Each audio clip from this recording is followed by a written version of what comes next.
ꯆꯠꯁꯤ ꯍꯥꯏꯅ ꯀꯗꯥꯏꯗꯅꯣ ꯑꯩꯒꯤ ꯌꯨꯝꯕꯨ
hello check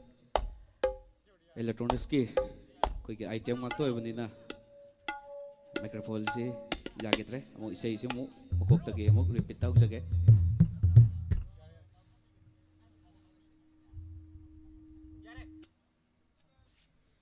hello check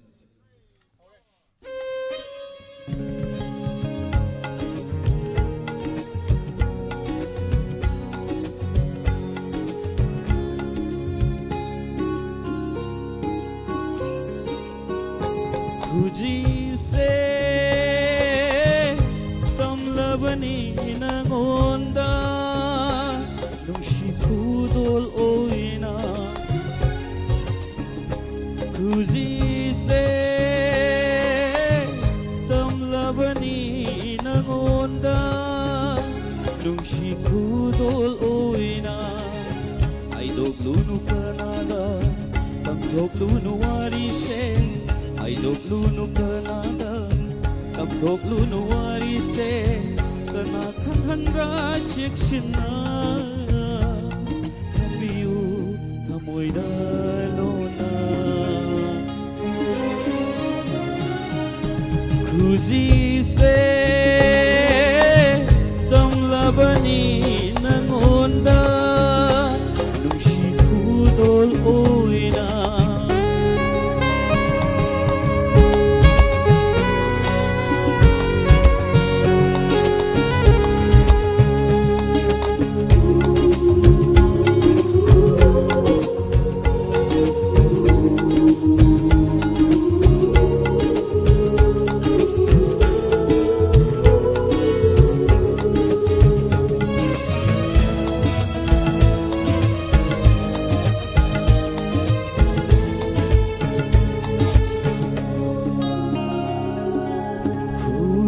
Shina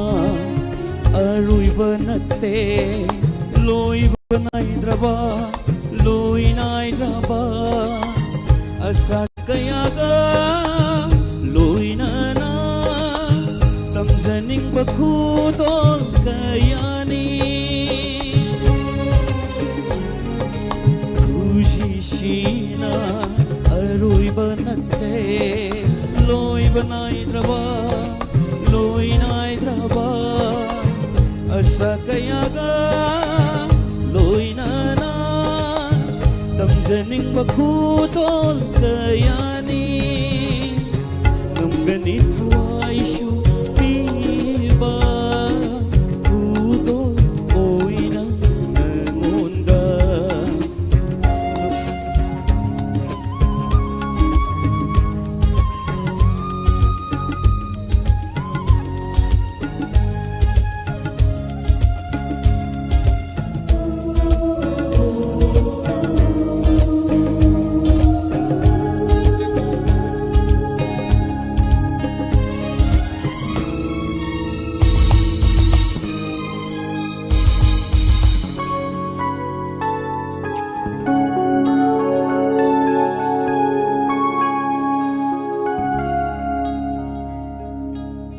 Kudolgi atakandana lotion bidrabari kari gumbara waro holani amoy shina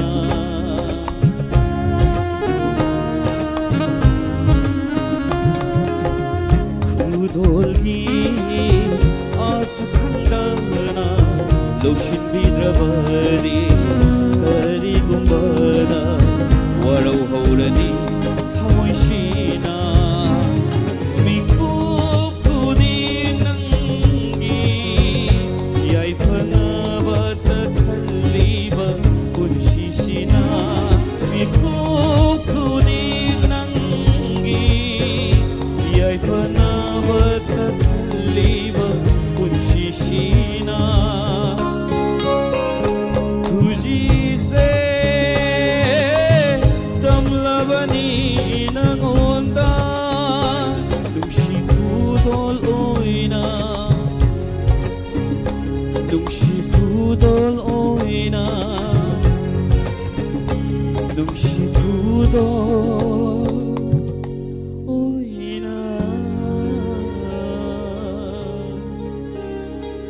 rồi vì xây của đôi tâm sẽ ghé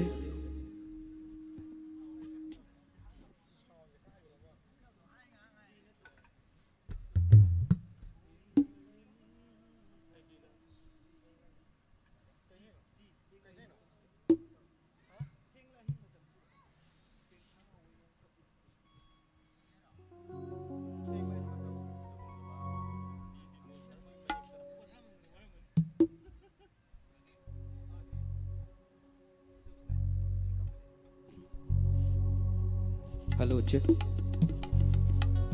tiếng tha ôi na tari bashe uiri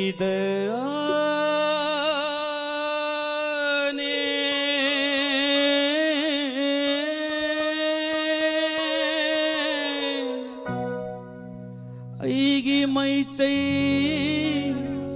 lei shadow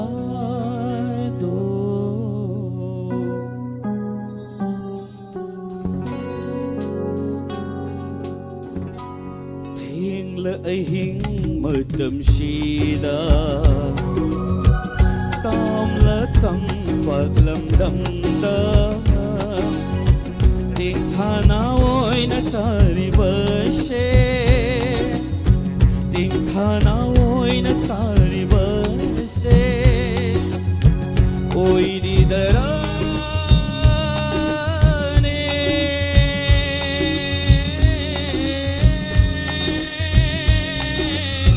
aigi mai tei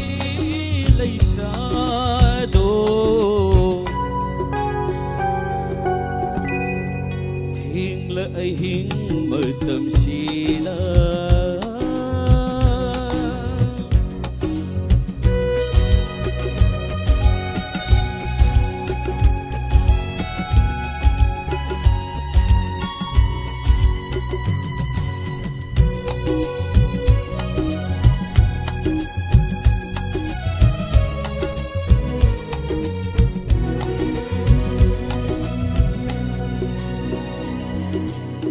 chất nơ bơi luôn xin giàu cũng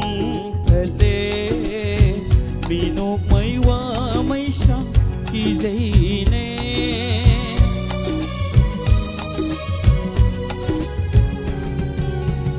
chất nơ bơi luôn xin giàu cũng thật lệ vì nộp mấy qua mấy sắc khi dây nè tâm nghĩ chân mai tây shanura tâm nghĩ chal mai tây shanura lakshi kada yêu ngâm đời lakshi kada yêu ngâm đời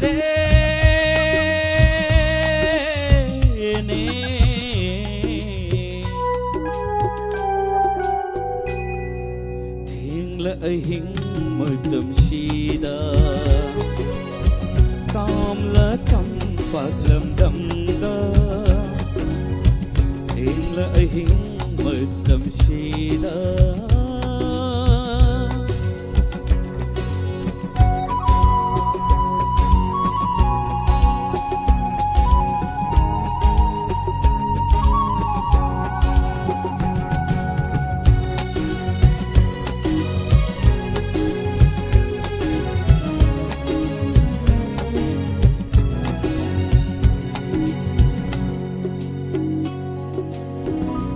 dâu khôn na khôn thang dây rực lê pa men u măng khâu na la rực lê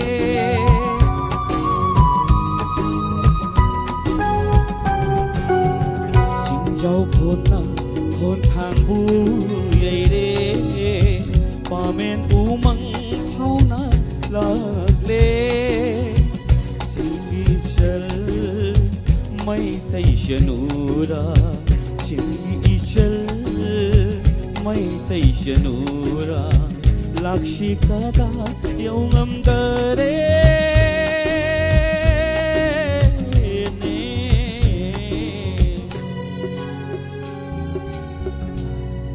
thiên lợi hình mơ tâm sida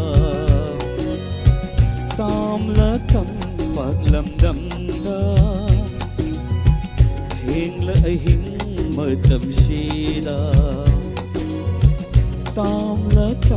ꯄꯥꯛꯂꯝꯗꯝꯗ ꯊꯦꯡꯂ ꯑꯍꯤꯡ ꯃꯇꯝꯁꯤꯗ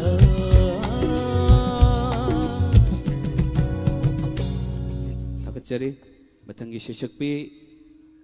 ꯃꯤꯜꯀꯤ ꯂꯦꯡꯊꯔꯛꯕ ꯅꯣꯂꯣꯛꯆꯔꯤ ꯃꯤꯜꯀꯤ ꯁ꯭ꯇꯦꯖꯇ ꯂꯦꯞꯈꯠꯄ ꯅꯣꯂꯣꯛꯆꯔꯤ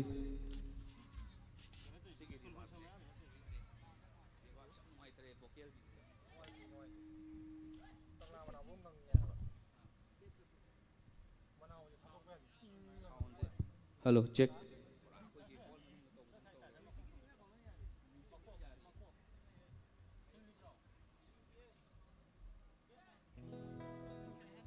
ꯑꯍꯥꯟꯕꯃꯛꯇꯗ ꯇꯤꯝꯕꯤꯔꯤꯕ ꯈ꯭ꯋꯥꯏ ꯄꯨꯔꯛꯄꯨ ꯏꯀꯣꯛꯅꯅ ꯈꯨꯔꯨꯝꯖꯔꯤ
ꯑꯩꯒꯤ ꯑꯔꯣꯏꯕ ꯏꯁꯩ ꯈꯨꯜꯗꯨ ꯇꯝꯖꯒꯦ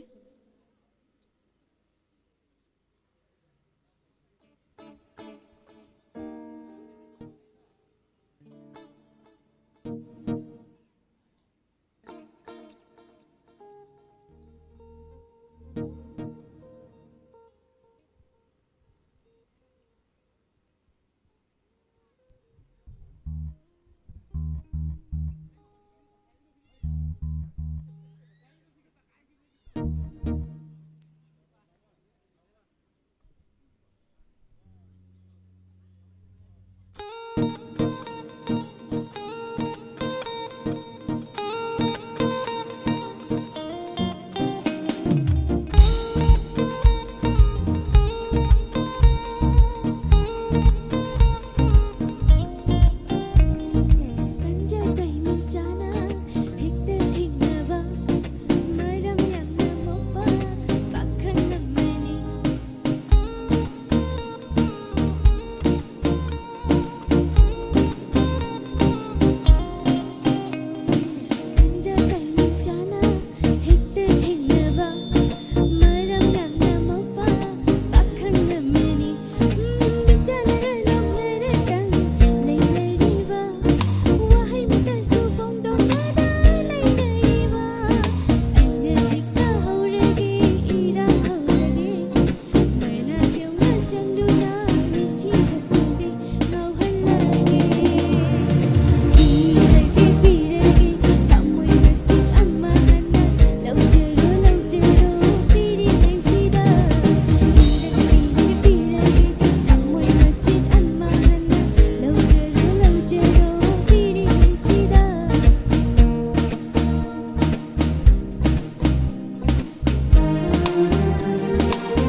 ꯈꯝꯕꯟꯖꯥꯎꯔꯤ ꯍꯥꯏꯗꯨꯅ ꯅꯪꯅ ꯑꯩꯕꯨ ꯁꯥꯎꯕꯤꯕꯗꯣ ꯅꯪꯅ ꯑꯩꯕꯨ ꯁꯥꯎꯕꯤꯗꯣ ꯑꯩꯒꯤ ꯊꯃꯣꯏ ꯈꯪꯂꯝꯂꯕ ꯅꯪꯅ ꯑꯩꯕꯨ ꯁꯥꯎꯕꯤꯗꯣ ꯑꯩꯒꯤ ꯊꯃꯣꯏ ꯈꯪꯂꯝꯂꯕ ꯅꯪꯅ ꯑꯩꯕꯨ ꯍꯦꯟꯅ ꯅꯨꯡꯁꯤꯔꯝꯒꯅꯤ ꯅꯪꯅ ꯑꯩꯕꯨ ꯍꯦꯟꯅ ꯅꯨꯡꯁꯤꯔꯝꯒꯅꯤ ꯈꯝꯕꯟꯖꯥꯎꯔꯤ ꯍꯥꯏꯗꯨꯅ ꯅꯪꯅ ꯑꯩꯕꯨ ꯁꯥꯎꯕꯤꯕꯗꯣ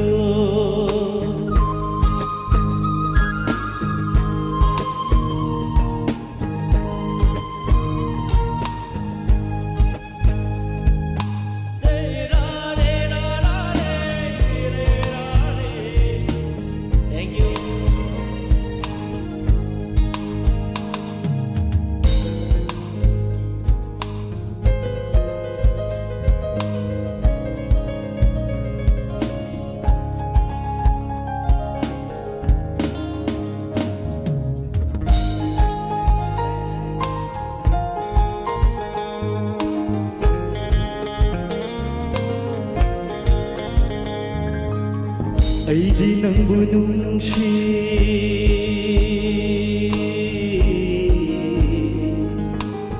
ꯊꯃꯣꯏ ꯁꯦꯡꯅ ꯅꯨꯡꯁꯤ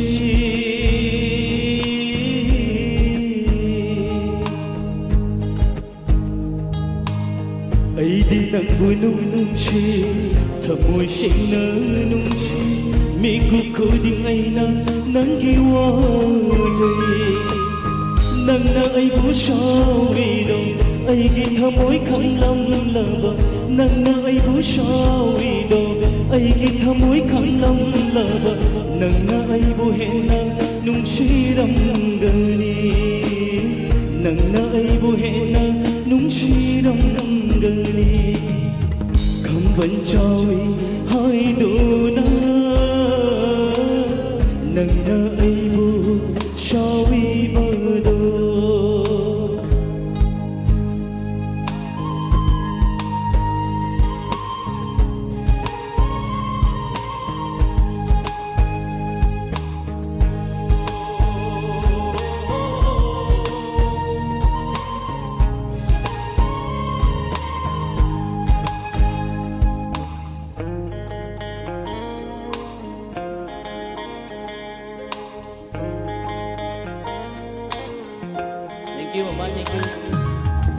ꯑꯩꯒꯤ ꯊꯋꯥꯏꯃꯛꯅꯤ ꯈꯟꯅ ꯂꯣꯠꯅ ꯆꯦꯠꯅ ꯊꯝꯖꯕ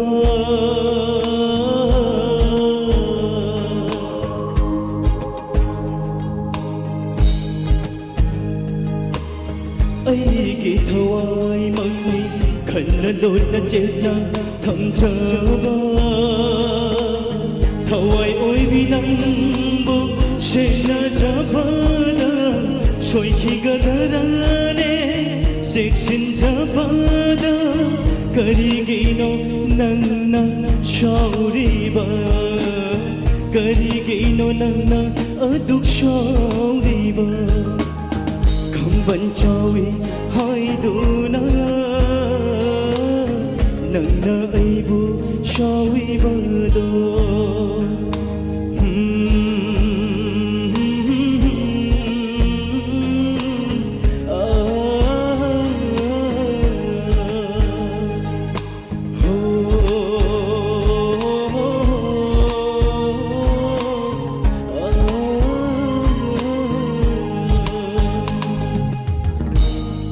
Thank you.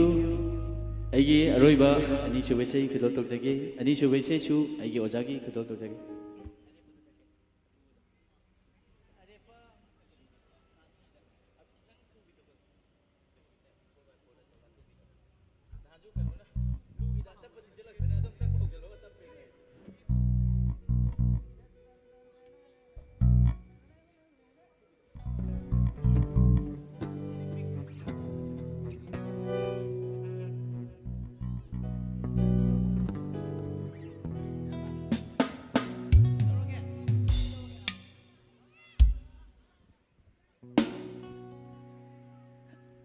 ꯑꯔꯣꯏꯕ ꯏꯁꯩꯁꯤꯗꯤ ꯈꯤꯇꯪ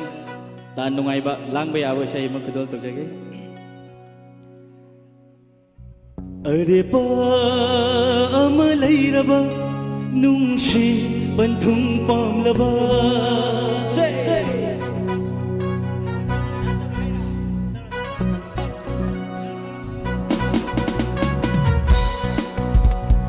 अगी सा नुपी द मत सुने मा को अरे पा अमा लैरबा नुंशी बंधुम पामलबा अजबा नंगी मरुपा पाउमी ओइना थमगनु अरे पा अमा लैरबा नुंशी बंधुम पामलबा अजबा नंगी मरुपा पाउमी ओइना थमगनु नोमदी सोइदन पुक्रनी पाउमीना नंगी जानबी अरे पा अमा लैरबा नुंशी बंधुम पामलबा अजबा नंगी मरुपा पाउमी ओइना थमगनु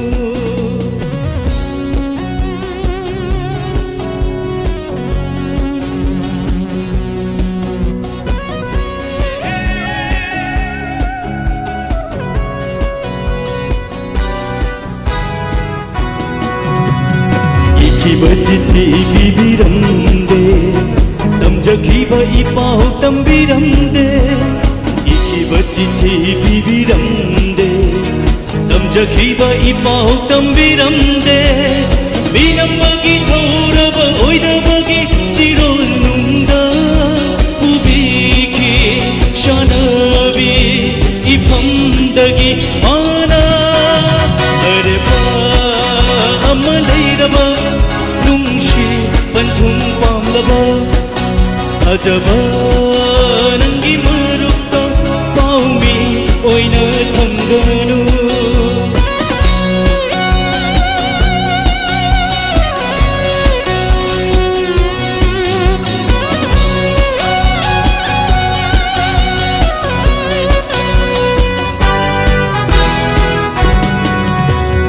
खल्लुबनी माना यिंगशिनबीगनी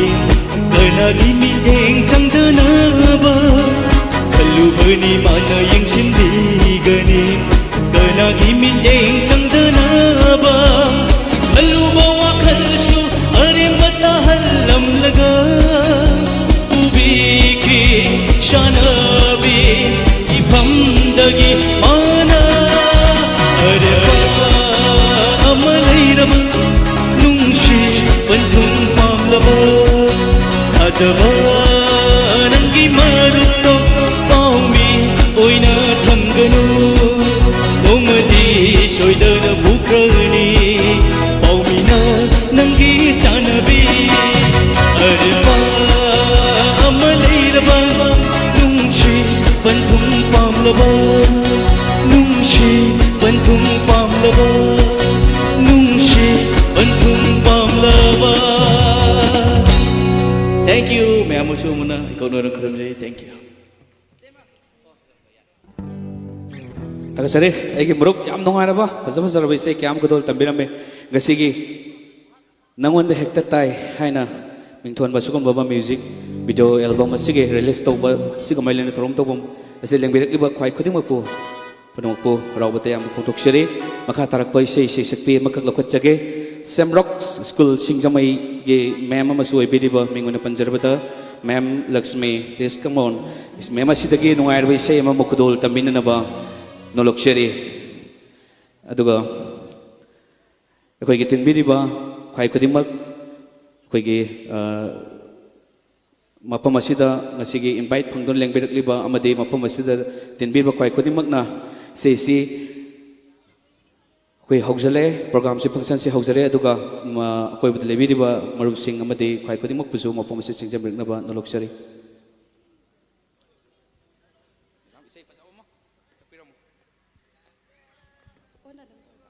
हेलो हेलो हेलो तिनबिरिबा मयाम पुमनमकपु इकाइ खमनबा उच्चरी isai haijaba ama natana isai pamjaba ama moina saksage haijabadi nachade yamdi pamjabagi saksage mayamna soirasu ngakpi oja mayamna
ꯊꯥꯒꯠꯆꯔꯤ ꯃꯦꯝ ꯂꯛꯁꯃꯤ ꯌꯥꯝꯅ ꯐꯖꯔꯕ ꯁꯦꯝꯈꯛ ꯈꯨꯗꯣꯜ ꯇꯝꯕꯤꯔꯝꯃꯦ ꯊꯥꯒꯠꯆꯔꯤ ꯍꯥꯏꯅꯤꯡꯉꯥꯏ ꯂꯩꯇꯅ ꯃꯈꯥ ꯇꯥꯔꯛꯄ ꯊꯧꯔꯝ ꯑꯁꯤꯗꯤ ꯑꯩꯒꯤ ꯅꯨꯡꯁꯤꯖꯔꯕ ꯃꯤꯡ ꯑꯣꯏꯅ ꯄꯟꯖꯔꯛꯄꯗ ꯌꯥꯝꯕ ꯗꯥꯎꯇꯝꯗꯒꯤ ꯉꯁꯤꯒꯤ ꯄꯥꯡꯊꯣꯛꯆꯔꯤꯕ ꯊꯧꯔꯝ ꯑꯁꯤꯒ ꯃꯔꯤ ꯂꯩꯅꯅ ꯇꯦꯟꯇꯛꯅ ꯋꯥꯐꯝ ꯑꯃꯅꯤ ꯈꯤꯇꯪ ꯊꯝꯕꯤꯅꯅꯕ ꯍꯥꯏꯗꯅ ꯀꯧꯈꯠꯆꯔꯤ ꯗꯥꯎꯇꯝ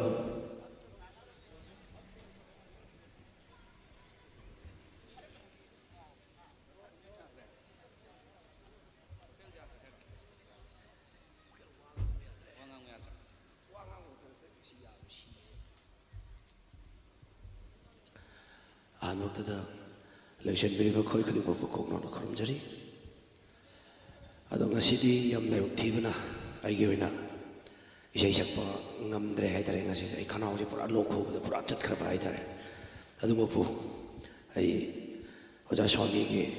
ꯐꯪꯁꯟꯁꯦ ꯁꯨꯝ ꯑꯦꯇꯦꯝ ꯇꯧꯅꯤꯡꯗꯅ ꯁꯨꯝ ꯂꯥꯛꯆꯕꯅꯤ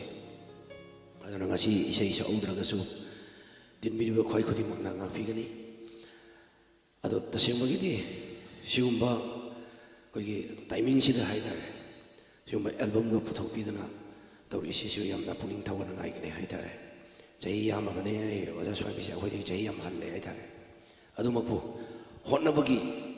कनोसे अखोइगे अरेप लैतबा हाइतारे होन्नबसे अदना मसे मिपुम खुदिमकनसु तौफम थोपरा खल्ली अखोइगे चही येंगना अदुम आई होन्नब यारेना हाइना खनबदुदि अदुम होन्नमिनसि हाइदे हाइबसे आई थमजगे अदुगु लोइनाना ngasi launch tawbiriba isagi release asi sina mai pakpaso amena oidana amuka miyamgi seba hena pakna chawna tawbaso ngamu oibirisanu haidana ishor fu thomi jarga ai matang swai sida ai tension jage thank you hello ngasi si dautong yu enadi yamna laibakti bahai tare konjel si kanau si lok thong number mar kanda konjen phajan giba adana koi gi vocal si function tawang ngam dawdagi ngasi ki nungairaba thorom asibo sei kudol tamba ngamroi han tana makim pamda phongtok pirami takachare mathang asidi makha tarakpa thorom asi koi gi matam punimakta yamna nungsiba yam sweet oiba hai tare mai konjel se duki matik tabdu nungaiba aduga nauduna dum leiba hai tare matam leba kibikta dum nauraga leiba hai tare adana adugumba legendary singer maka kokachage please koi dadines tage maka tarapai sei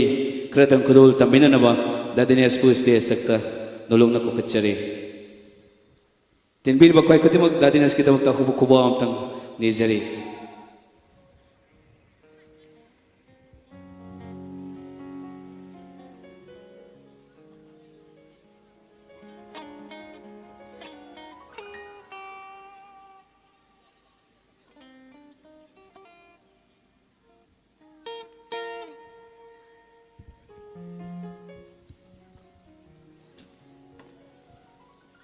Hello.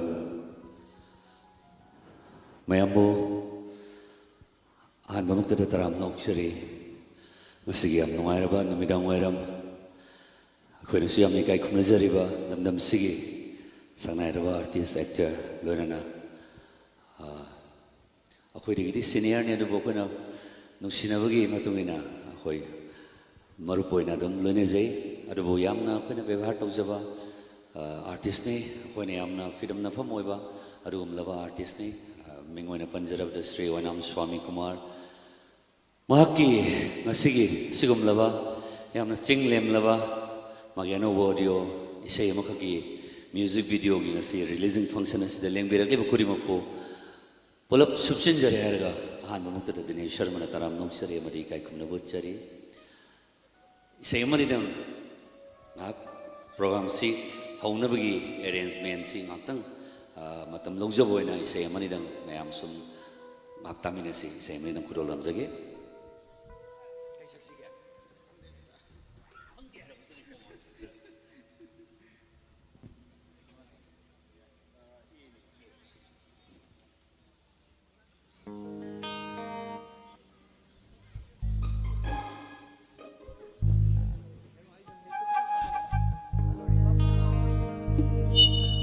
hello hello hello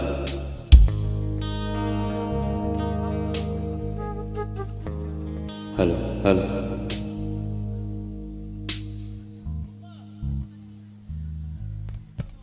Masidi ay ahanba isaysisu Manipuri digital film gi ahanba Manipuri gi oiba digital film gi Kangla production da aina saksakiba ay tamo kena maksam gi music direction makhala ay marup deni na ek tawbikiba isay amakha ahanba na kudo sage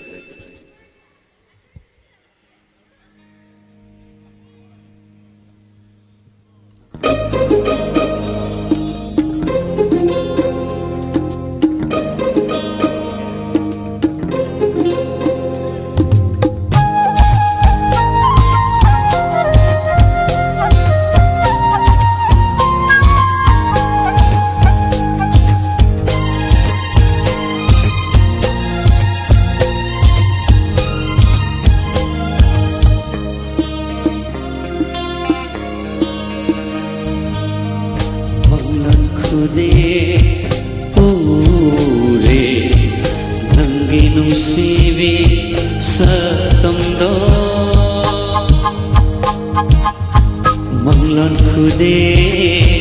ure nangi nungsibi satangdo nungsipa chandura mumono minokna na minokna Manglan khude ure nangi nungsibi satangdo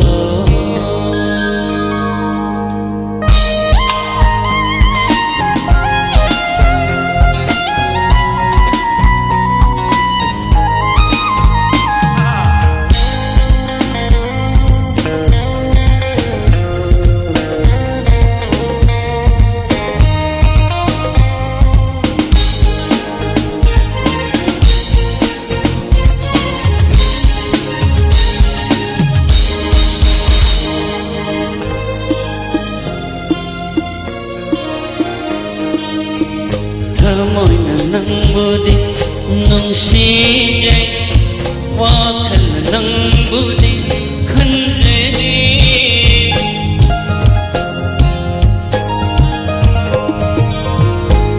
Moina nang budi nung sijay wakal nang budi khanjeri laglone tinakta janbe Nungshigi wari sarse sarse Manglan khude ure nangi nungsibi satangdo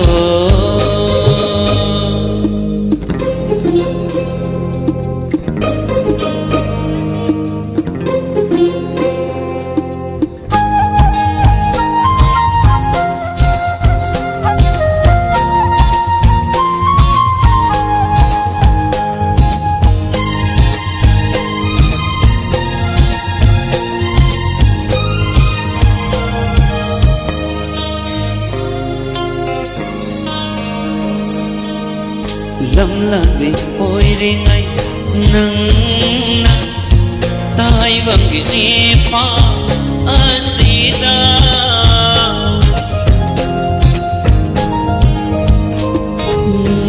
Lam labi oi ringai nang na tai bang gi pa asida mitku kudingi sondona Thamoy na wala ngay zari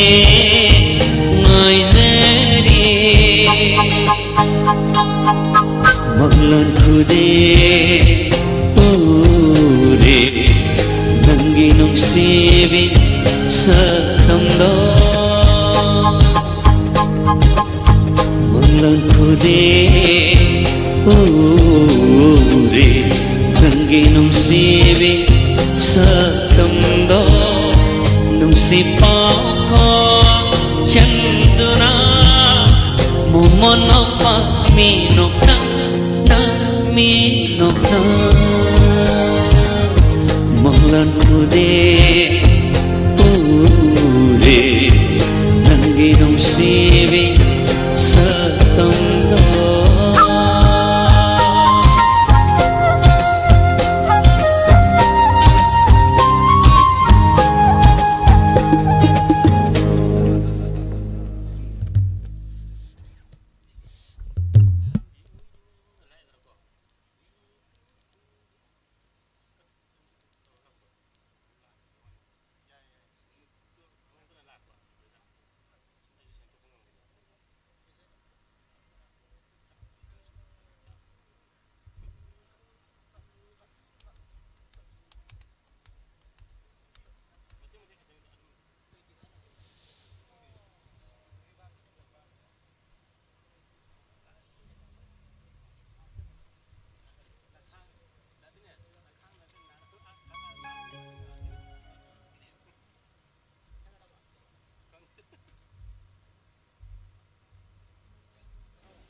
ꯑꯅꯤꯁꯨꯕ ꯏꯁꯩ ꯑꯃꯇꯪꯒ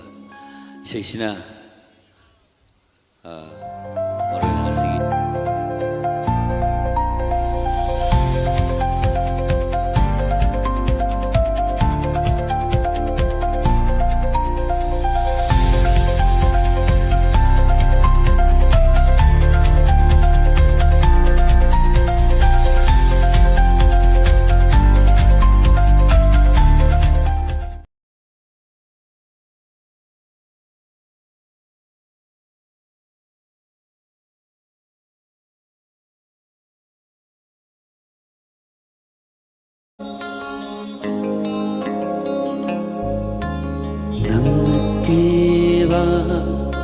ꯁꯛꯇꯝ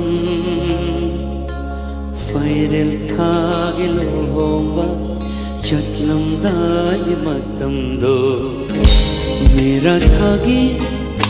ꯁꯅꯥꯔꯩꯒꯨꯝ ꯌꯦꯡꯕꯗ ꯑꯣꯟꯊꯣꯛꯅ ꯅꯨꯡꯁꯤꯖꯩꯔ ꯅꯪꯅ ꯊꯤꯕ ꯁꯛꯇꯝꯗꯣ ನನ್ನ ಕೇವ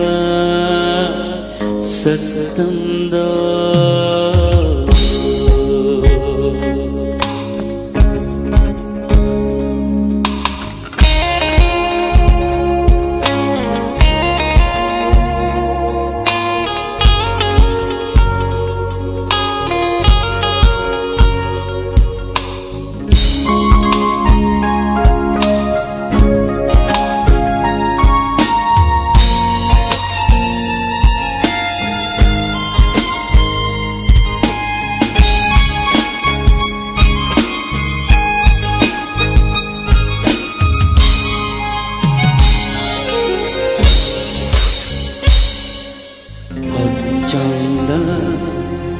아빠가 고대나 탐발레코 Mıhtı fegi fezin Divane tagi mayre Parengum neng teje Ochanda Apaga fe Kodena Thambaleko Mıhtı fegi fezin Divane tagi mayre Parengum neng teje Onthokna supakcheda Onthokna suchunera Nungsibe Nangi maithongda Yengbada Onthokna Nungizeda Nannakiwa Saktamda Nannakiwa Saktamda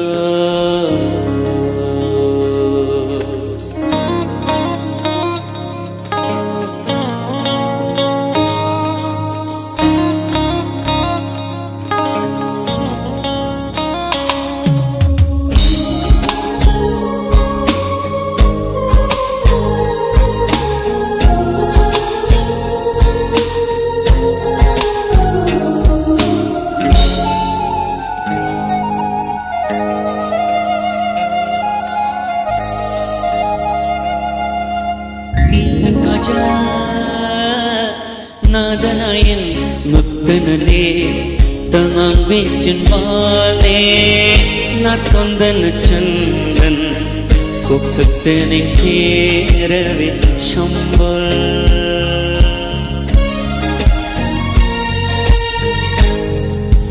nit kaja nadanayan nagtanale tangang vichin bale na tondan chandan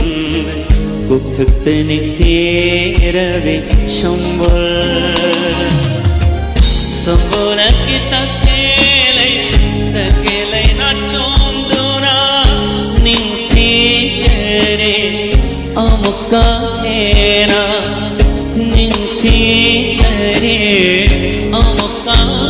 hera musivinange mai thondoda musivinange mai thondoda yenbada Ontokna tizela purnakeva Sattanda fairela iluhova Chatlondai matundo Mera thage sarare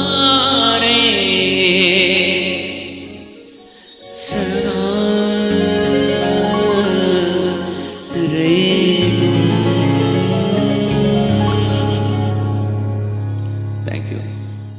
Aroiba isay matanga kurulam zaram gay.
khoganglawa aigi thamoi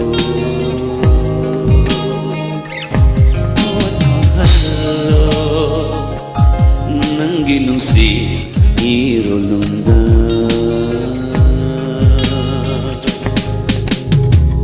nungsi wirangi wakhalda ngau tumba chama mabam khangre aidi wangangda wirangi na tawda ngau ahing nungtel mabam khangre wakhal se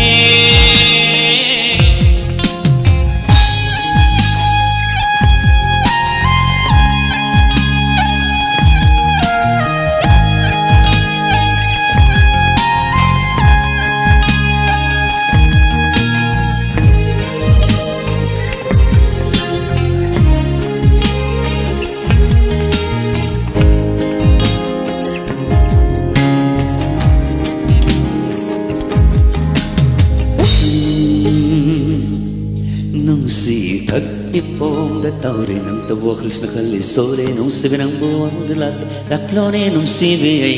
inang sida nang tatuwi nang kitchen bala hayro taning bawa hay sing hanna hanna lochin duna amuk thambirano nung sibi nang iwa hay sing do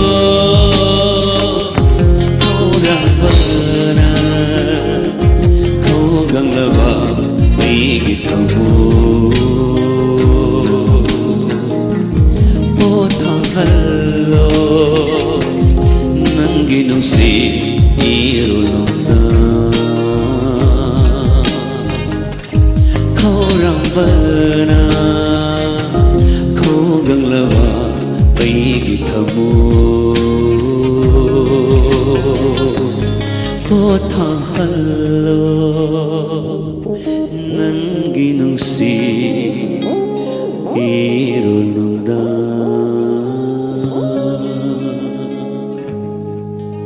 thank you very much Tagasari iyamba akogi tadne estagi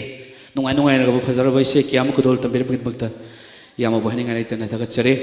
mathangi sesakpi sidi miyam na todo na sakang na raba dugum rupa sesakpi maka kudol tamjage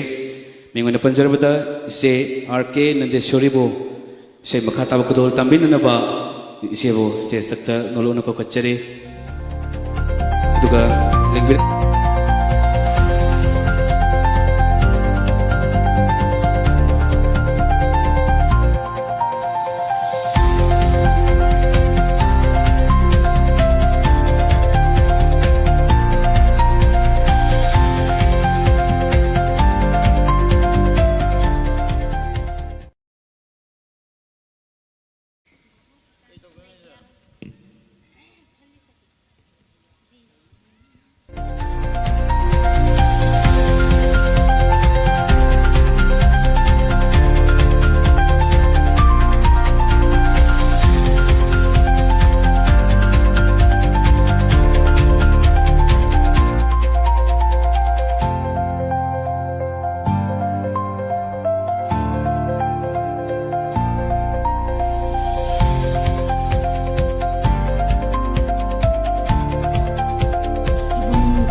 say release namo de hikta tai hari bese ise video release numit asida ya lakpiri bo khwai ki bikpu ahan bo mukta de kai khumna bo chari agi han bese simadi ina sakcha ki ba basante ki nongalam dai part 2 da sakcha ki bese mo katang na ahan bo ina mayam ki thogol tong jage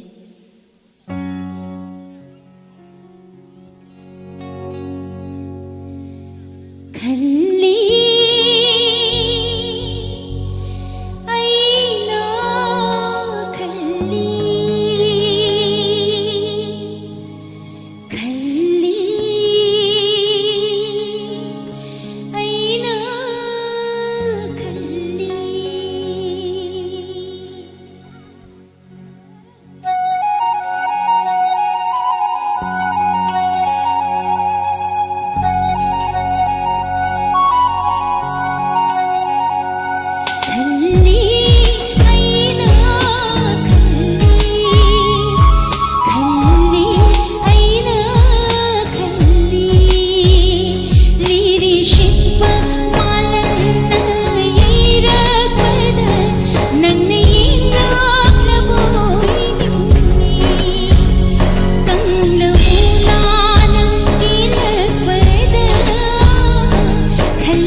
ꯃꯊꯪꯒꯤ ꯏꯁꯩꯁꯤꯃꯗꯤ ꯑꯩꯒꯤ ꯃꯔꯨꯞ ꯍꯥꯏꯖꯕ ꯇꯥꯔꯦ ꯇꯥꯏꯉꯣꯟꯗ ꯈꯟꯕꯤꯔꯛꯄ ꯏꯁꯩ ꯑꯃꯈꯛꯇꯪ ꯑꯅꯤꯁꯨꯕ ꯑꯣꯏꯅ ꯃꯌꯥꯝꯗ ꯂꯥꯟꯊꯣꯛꯆꯒꯦ ꯑꯩꯗꯤ ꯂꯥꯟꯈꯤꯗꯦ ꯍꯥꯏꯔꯤꯕ ꯐꯤꯜꯝꯁꯤꯗ ꯌꯥꯎꯈꯤꯕ ꯏꯁꯩꯅꯤ ꯁꯛꯆꯒꯦ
ꯑꯩꯁꯦ ꯅꯪꯒꯤꯅꯤꯅꯦ ꯅꯪꯗꯒꯤ ꯑꯣꯏꯍꯜꯂꯣꯏ ꯂꯝꯂꯥꯟꯕ ꯀꯅꯥꯒꯤ ꯑꯣꯏꯍꯜꯂꯣꯏ ꯂꯝꯂꯥꯟꯕ ꯀꯅꯥꯒꯤ ꯑꯣꯏꯍꯜꯂꯣꯏ ꯂꯝꯂꯥꯟꯕ ꯀꯅꯥꯒꯤ. Thank you. ꯊꯥꯒꯠꯆꯔꯤ ꯏꯆꯦꯒꯤꯗꯃꯛꯇ ꯇꯦꯡꯕꯤꯔꯤꯕ ꯈ꯭ꯋꯥꯏ ꯈꯨꯗꯤꯡꯃꯛ.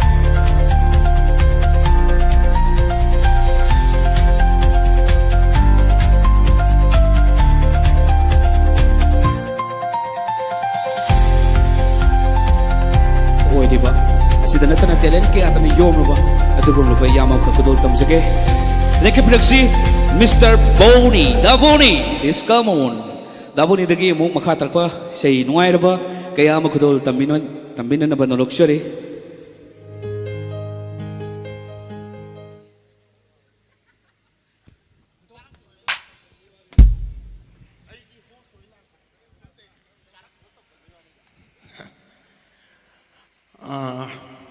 Kay haidon khangre ngasi ji formal function ji gi host oina ba ibna yam liamna court ka litana lakani ada akhoi tamo ai yoja tamo narendra nang isai sakadam ne na haijalle tamo na ai bi athang ji su mo hiktok pa yadaba oi ba da ai di makha tarak pa formal function du gi hosting program host tongna na ba haidana lakchabane do sei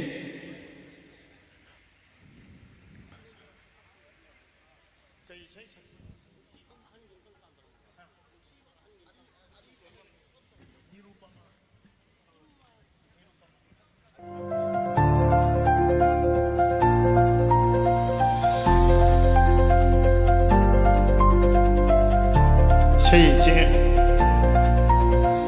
band members na musiba ali ko masaw ai siya ay nga ali ko sa kaya pisa ba di mo na ma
kaka su tension digi bani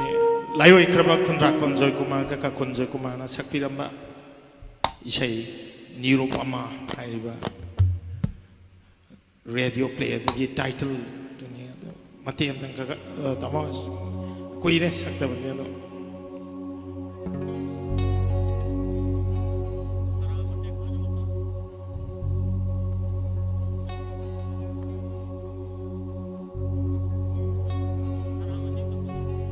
nang ai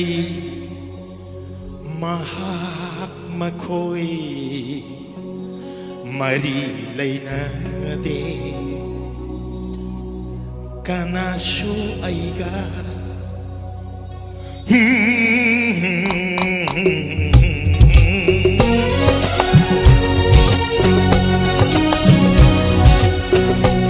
kana leite tai bang si da idong madani ai ito matani ai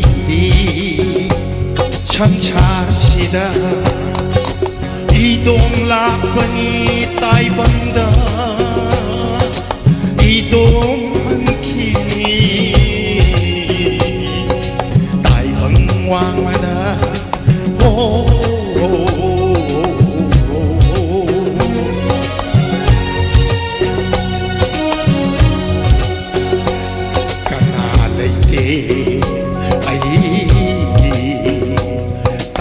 sila kanalay ti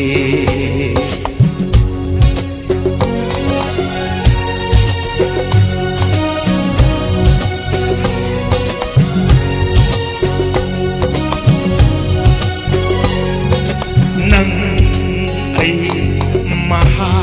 mako'y marilay na di kanaso ay ka nang ay mako'y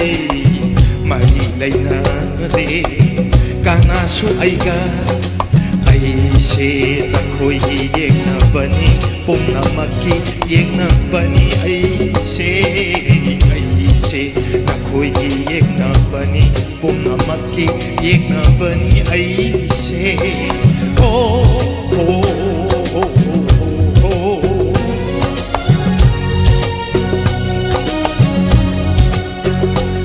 kanalay ti ay tay bang sila kanalay ti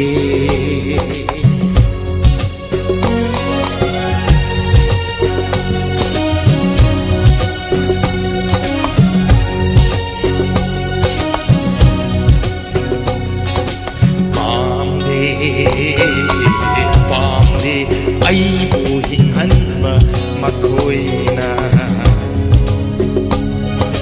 imanasu ipanasu pumamak na su pamde ay buhingan ba mako'y na imanasu ipanasu pumamak na su adubo maha amakatadi laybara kalli aigi dama taibang sida yawbro dilba mayam asigi marakta yawbro aigi dama khandi maakto yawbro yawbara maha yawbara mayam ki maraka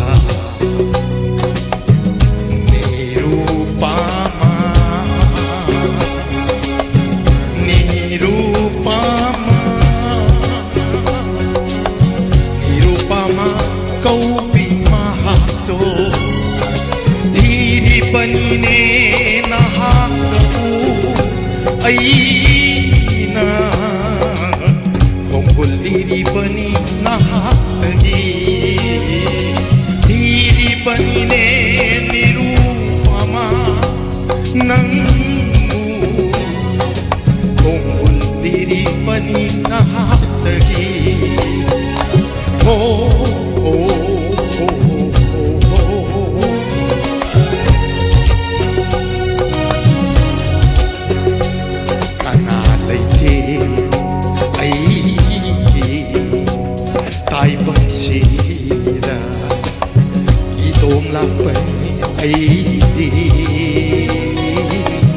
ito matani ay di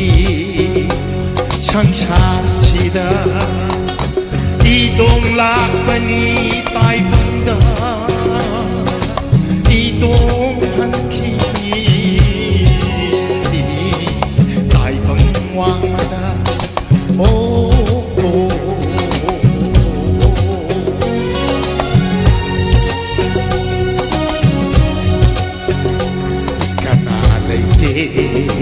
ay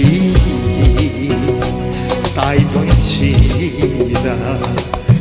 nirupama nirupama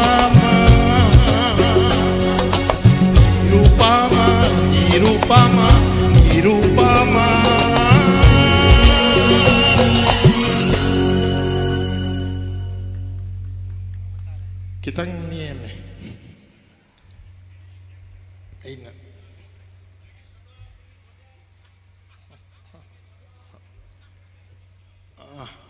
ꯑꯍꯟ ꯍꯥꯏꯔꯦ ꯑꯩ ꯃꯇꯝꯁꯨ ꯊꯦꯡꯉꯦ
Nangi chamlang lay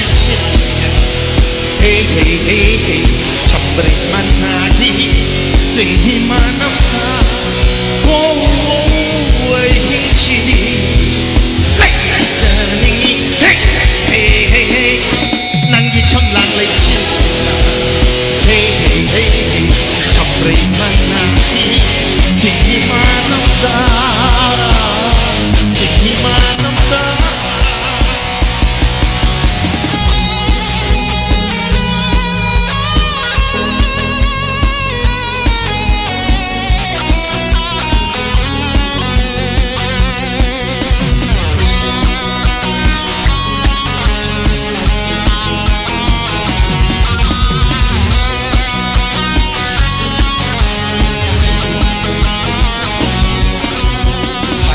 Rồi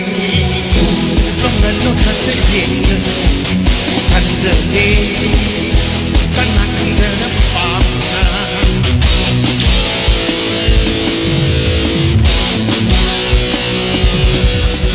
hai rồi lúc anh lúc thật dễ dàng thành giờ đi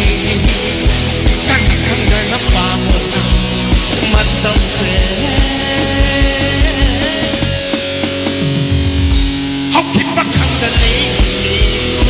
Quay lâu nâng ra nang itis na tarik pa ay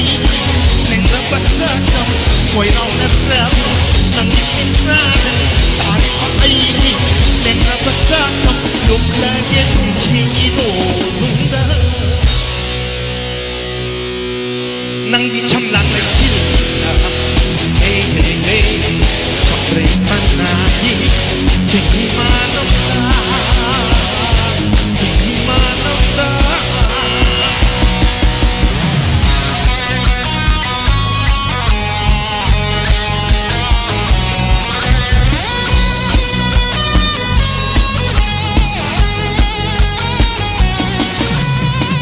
Tire Chiki Kudera Chokane Long Nam Yelana Shakre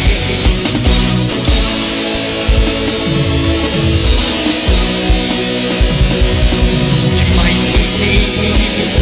Long Chiki Kudera Chokane Long Nam Yelana Shakre Ngai Ho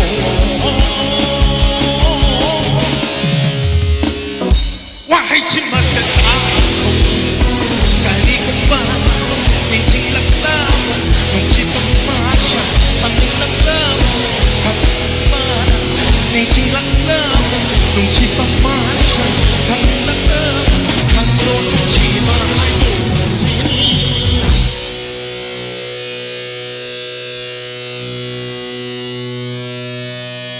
Tangan-tangan si ba Hey, hey, hey, kajay ang handa เห็นนาลีกาช่างรู้มาโอ้ยใจนี่เฮ้เฮ้เฮ้เฮ้นั่งที่ช่างหลังเลยชินเฮ้เฮ้เฮ้ช่างเลยมันนาลีจึงที่มาน้ำตาจึงที่มาน้ำตาลาลาลาลาลาจึงที่มาน้ำตา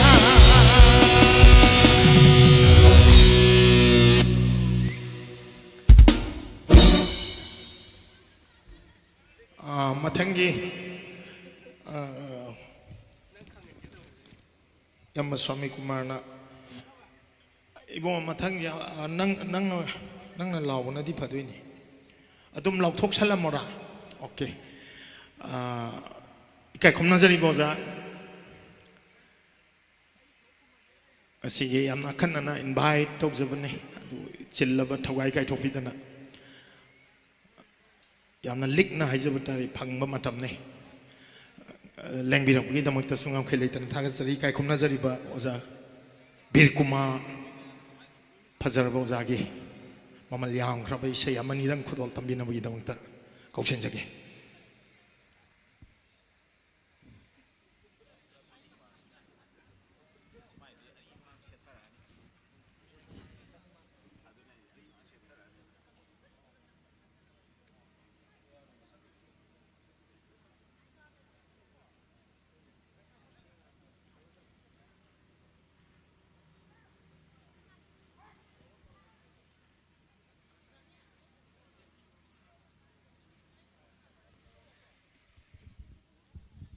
Thagat-sari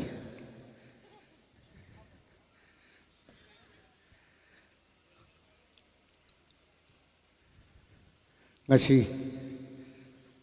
aigi nau Swami Kumar gi sugumba nangon de hekta tai haiba moirang them Devendra Kumar na iba loinana lyricist masana surpan ba saiban ba sugumba music video album si phum ma sida aibo sai amani dang sakpa ki tan ya pi ba yam nungai je aigi laigi draba oja ayu tambiramba sai tak piramba Shri Khunjoy Kumar harga khangnaba Khundrakpam Joy Kumar oja aduna masa ngamdana laigi dhabasi magi punsi de thokiba thodok wa thok singa chap manawa radio drama asi haibong haiba ma ojana drama dugi main role loduna kumbirami maduda shapiram bai sai amatang magi punsi ge yam chana bai sai amatang ai mayam ge mafam da ahan boy no khudol tam sake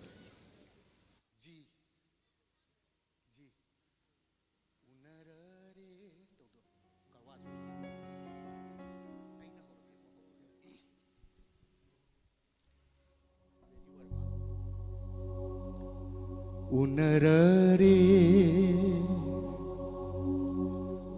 Unarare Unarare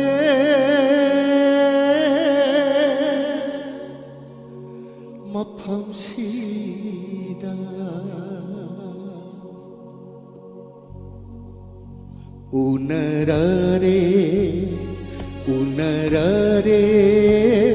Unarare mafam sida miyoi bagi mingdang asi kaya masu nuk minare kaya masu kap minare unarare kap minare nuk minare mafam sida unarare mafam sida unarare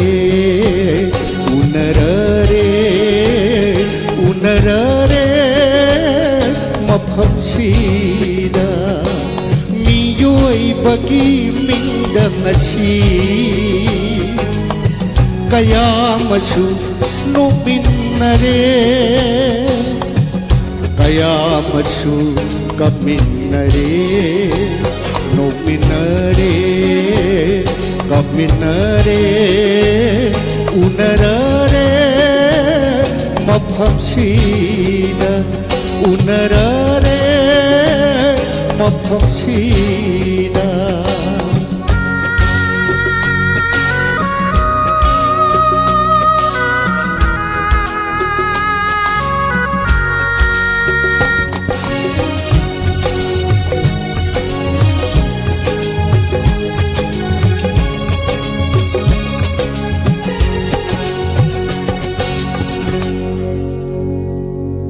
kanagi thawai amadi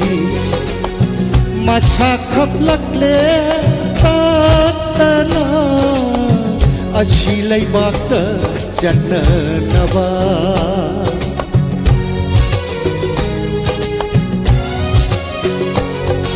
kanagi thawai amadi macha khaplakle tatana ashi laibakta jannaba kaidaukhini maphamsida ai ha nokpa natana unarare unarare unarare maphamsida unarare maphamsida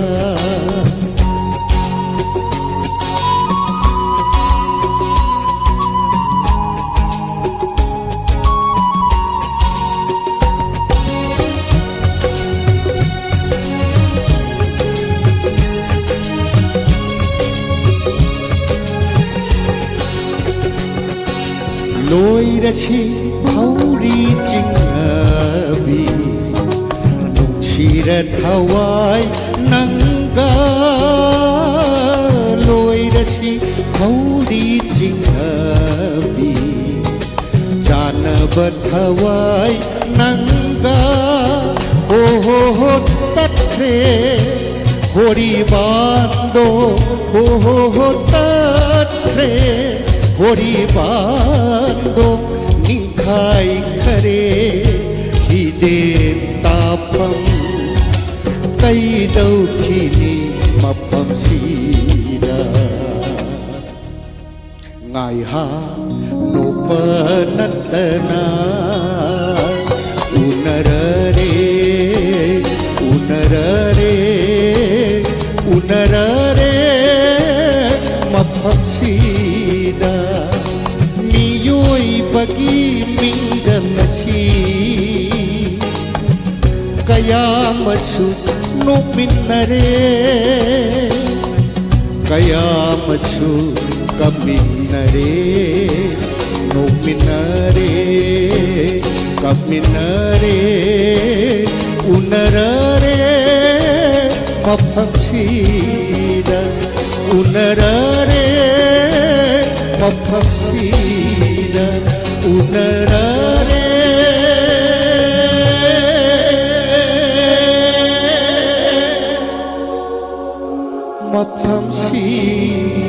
maphamsida aigi nungsiraba maru Narendra Ningomana isai amakha khanbire sakchaningi adubu aigi nungsijaraba isininaw singsiga aina rehearsal tawbagi tanja phanghaudre aduna ngakpigani ani suba aigi isai sisu oja khunjoigi nasai aigi ngau boni ne sakpikhiba Nirupama haiba radio drama adudagi isai ani yaubuni amadi boni ne sakpikre lemhoribado ai amuk sakjage sigi isai si ngasigi park asigi proprietor oibiriba aigi inauba mahaki choice ta ai isai si khudol tamjage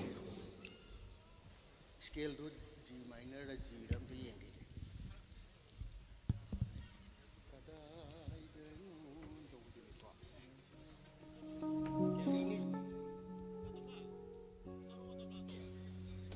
ꯑꯩꯅ ꯑꯗꯨꯝ ꯍꯧꯒꯦ ꯁꯤꯗꯀꯣ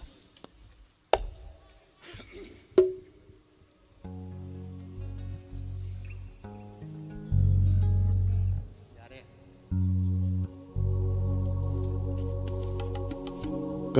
Kadaidanu Kadaidanu Aigi iyumbo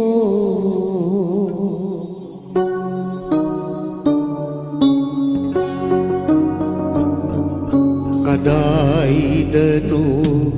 Kadaidanu Aigi iyumbo Aigi di iyum Laijadene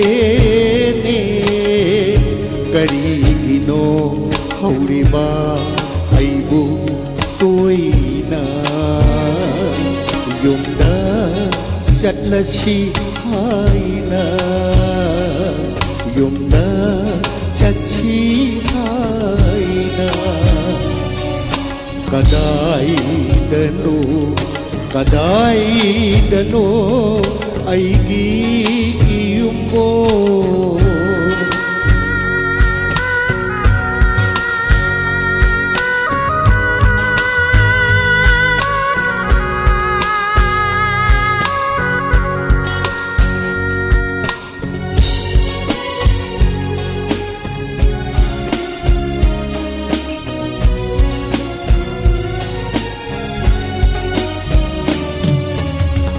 Oina Paiva Jeglani Aidi Ihum Ponde Laijadava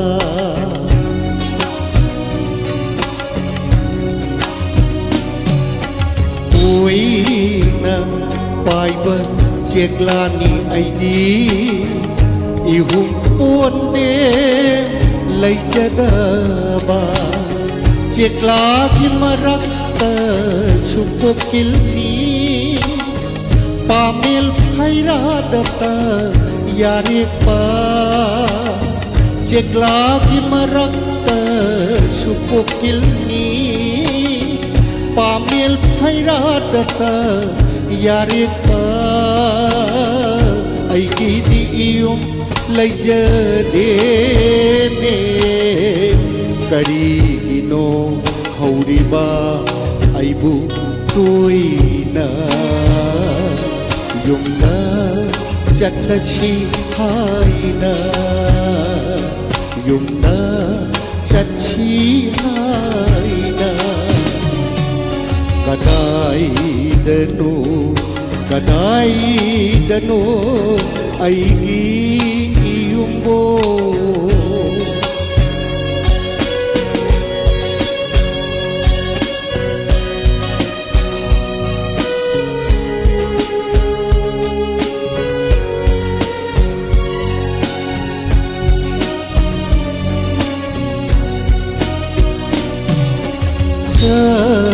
Gani lambi sorok thumna yare gani ukhawa khada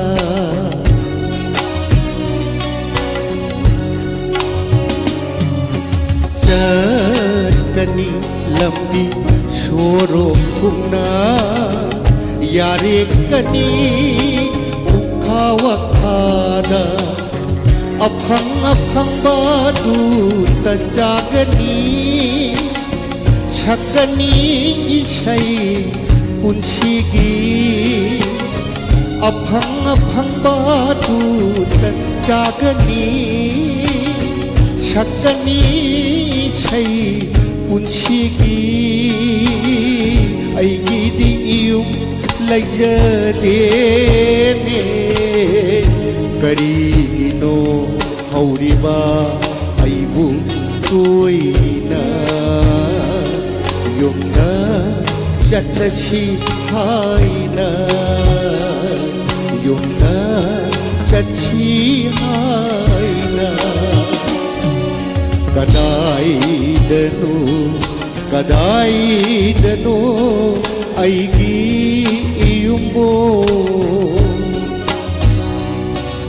ꯀꯗꯥꯏꯗꯅꯣ ꯀꯗꯥꯏꯗꯅꯣ ꯑꯩꯒꯤ ꯏꯌꯨꯝꯕꯣ ꯑꯩꯒꯤ ꯏꯌꯨꯝꯕꯣ ꯑꯩꯒꯤ ꯏꯌꯨꯝꯕꯣ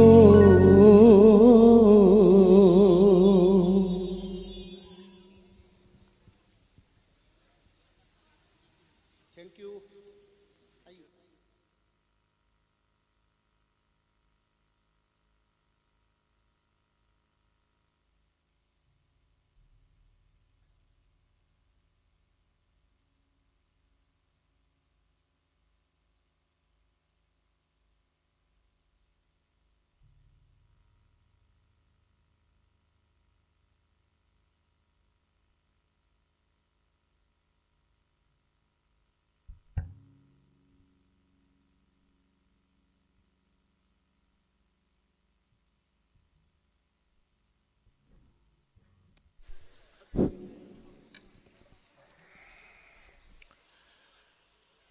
Changai isei haijabatai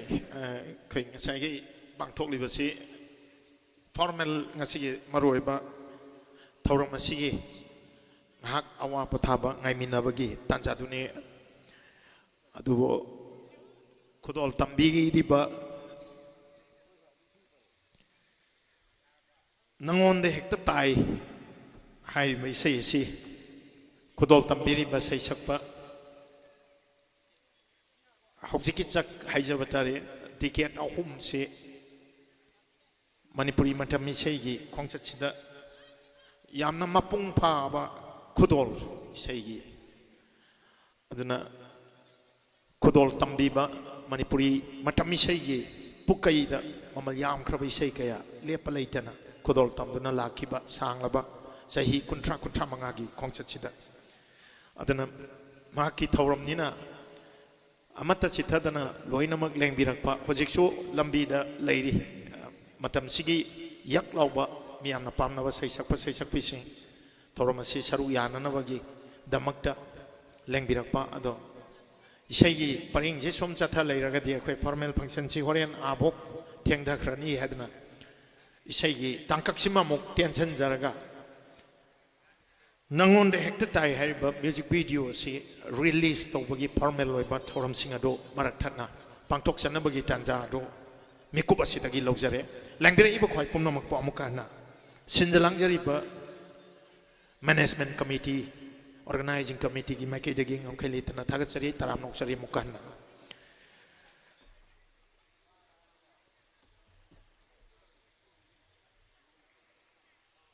releasing Thauram asigi mayagi tangmal da lengsin bigadaba asigi thauram asigi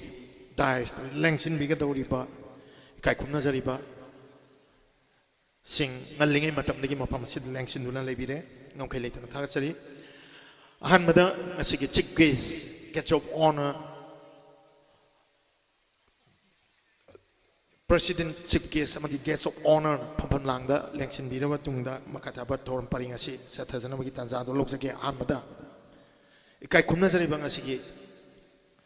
President Gi Pampam Langda Lengsin Biga Doriba Ikai Kumna Zariba Narendra Ningomba lyricist actor social activist Asigi Thoram Asigi President Gi Pampam Langda Lengsin Binabagi Dongta Koksin Jari Loinana Chief Guest Gi Pampam Langda Lengsin binabagi damakta koksin jari ikai kumna jari ba Romy Maitai acclaimed filmmaker international award winner loinana amukana chief guest ki pampam langda lengsin binabagi damakta koksin jari ikai kumna jari ba KH Inauba proprietor Toy Adventure Park loinana guest of honor gi Pampam Langda Lengsin Binawagi Damakta Koksinjari Kai Kumna Jariba Laimuzam Pratap Singh Secretary Smart Security Service Lainana Guest of Honor Gi Pampam Langda Lengsin Binawagi Damakta ꯀꯧꯁꯤꯟꯖꯔꯤ ꯏꯀꯥꯏ ꯈꯨꯝꯅꯖꯔꯤꯕ Saikhom Santosh Meitei proprietor Santosh Electronics Singjamei Kwakeithel and transit camp Minuthong ꯏꯀꯥꯏ ꯈꯨꯝꯅꯖꯔꯤꯕ president chief guest ꯑꯃꯗꯤ guest of ꯑꯣꯅꯔꯁꯤꯡꯅ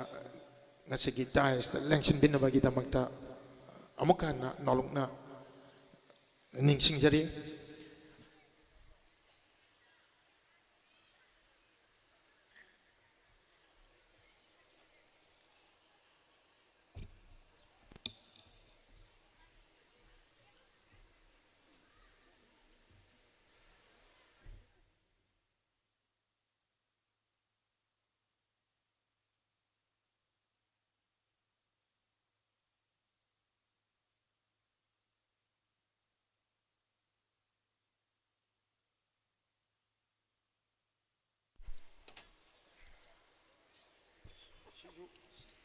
시주 ꯅꯨꯡꯉꯥꯏꯇꯅ ꯂꯣꯏꯔꯦ ꯑꯃꯨꯛ ꯄꯥꯕ ꯊꯣꯛꯇ꯭ꯔꯦꯕ ꯑꯩꯅ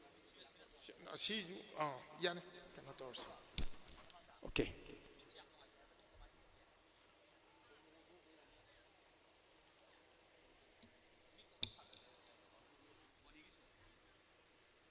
ꯑꯃꯨꯛ ꯄꯥ ꯊꯣꯛꯇ꯭ꯔꯦꯕ ꯃꯈꯥꯗꯩ ꯀꯥꯎꯈꯠꯂꯛꯑꯕꯅꯤꯅ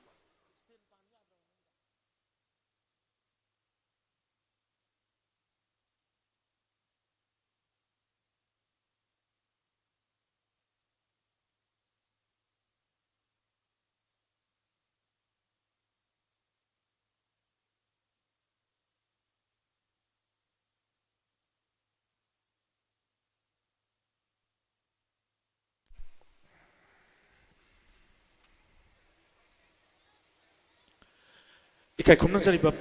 ꯄ꯭ꯔꯁꯤꯗꯦꯟ ꯆꯤꯐ ꯒꯦꯁ ꯑꯃꯗꯤ ꯒꯦꯁ ꯑꯣꯐ ꯑꯣꯅꯔꯅ ꯐꯝꯐꯝꯂꯥꯡꯗ ꯂꯦꯡꯁꯤꯟꯕꯤꯈ꯭ꯔꯕ ꯃꯇꯨꯡꯗ ꯂꯦꯡꯌꯥꯜ ꯈꯨꯗꯣꯜ ꯇꯝꯕꯤꯅꯕꯒꯤꯗꯃꯛꯇ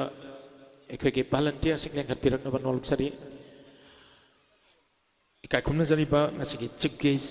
ꯄ꯭ꯔꯁꯤꯗꯦꯟ ꯒꯦꯁ ꯑꯣꯐ ꯑꯣꯅꯔꯁꯤꯡꯗ ꯂꯦꯡꯌꯥꯜ ꯈꯨꯗꯣꯜ ꯇꯝꯕꯤꯅꯕ ꯅꯣꯜꯂꯨꯛꯆꯔꯤ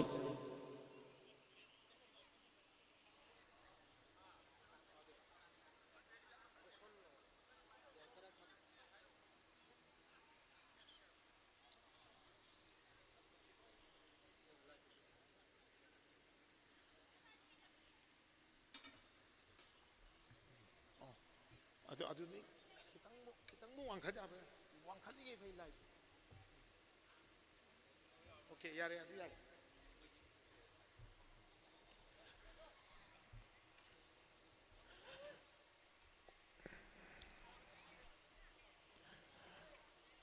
이카이 ꯈꯨꯝꯅꯖꯔꯤꯕ ꯄ꯭ꯔꯁꯤꯗꯦꯟꯠꯀꯤ ꯐꯝꯐꯝꯂꯥꯡꯗ ꯂꯦꯡꯁꯤꯟꯕꯤꯔꯤꯕ ꯅꯔꯦꯟꯗ꯭ꯔ ꯅꯤꯡꯉꯣꯝꯕ 이카이 ꯈꯨꯝꯅꯖꯔꯤꯕ ꯇꯥꯃꯣꯗ ꯂꯦꯡꯌꯥꯜ ꯈꯨꯗꯣꯜ ꯇꯝꯕꯤꯔꯤ ꯂꯣꯏꯅꯅ ꯆꯤꯐ ꯒꯦꯁꯠꯀꯤ ꯐꯝꯐꯝꯂꯥꯡꯗ ꯂꯦꯡꯁꯤꯟꯕꯤꯔꯤꯕ 이카이 ꯈꯨꯝꯅꯖꯔꯤꯕ Romi Meitei acclaimed filmmaker national award winner loinana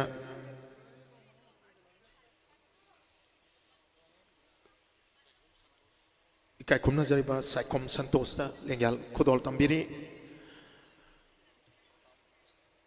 ikai khumna jariba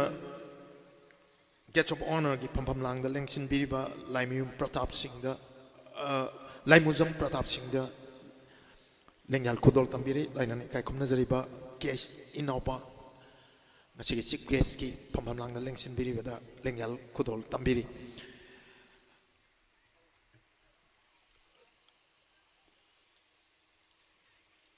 makhatar pasi ngasi tharungi maira sukhat pina bagi damakta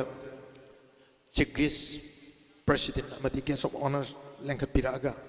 mangda akoina thamjariba maira si function thoramasi hawdok maira haijabatai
थागसरी कायकुमनजरिबा चीफ गेस्ट प्रेसिडेंट अमदी guest of honour बो अमुकना थागतपा फोंदोकसरी मखा तारकपसि नंगोंद हेक्ट ताई हाइरिबा music video सिदा सरुक याबिकिबा कास्ट क्रू सिंगदा खुदोलपोट पीबगी तंजादु ngakthang artist singsu mapong phana yauraktri yauraktaba lambi da leiba yauri aduna sarak sidana ba koi thorom si paring naiba thorongi sarukta onthang onsin kitang matam mangdana ba haijabatai thamjare welcome address Thambira namagi damakta ikai kumnazari ba sakna airaba saisakpa Mr. F. Bobin lengkat pirang naba asigi Thomasigi welcome address Thambira namagi damakta koksinjari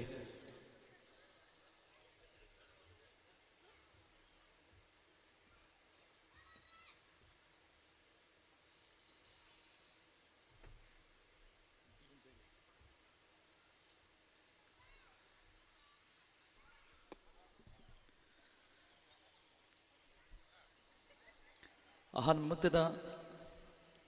तिनबिरिबा ख्वाई पुनमकपु सुपचनजरगा तोराम नोकचरी ngasiगी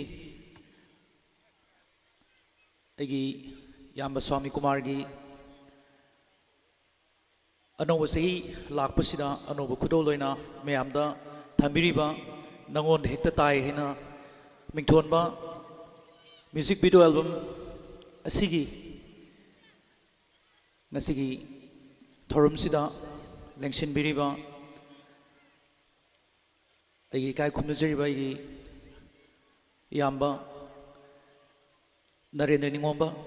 ngasiगी president की फंफम लांगदंग निंसिनबिरिबाबु तरामना ओक्सरी याम्बा स्वामी की मुहुत छिनजरगा थमोय सिंगना तरामना ओक्सरी लोइनाना ngasiगी चीफ गेस्ट इकाय खुमनजरिबा मिस्टर रोमी मैते तराम नोकचरी लोइनाना अगी नुक्सिजरबा brother mister K S Inaoba Thoi adventure park असगी प्रोप्राइटर सोइबिरिबा लोइनाना अईबा मसु ओइबिबा अमदी आर्टिस्ट मैम बु याम ngaliंgai matamdagi adumak support tawduna lakpiba yambasu taram nokchari loinana laimyum pratap singh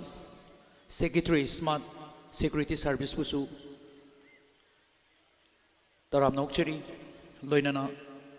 saikom santosh maite agi brother swami gi mo chinjaraga taram nokchari loinana harba music video album sigi oina bokon ba matamda yamna soba thodang lobi bikiba director amadi costume gi loinana artist mayam loinana crew members mayam moral amadi physically support tobi kiba mayam dungasi baton phangbiduna lakpiribe chinaw mayam loinana ngasi gi media gi chinaw mayam tinbi bokhai punamakpu taramna thamoy shengna oksari wafam si haijaraga taramna pugi warol si tension jari thank you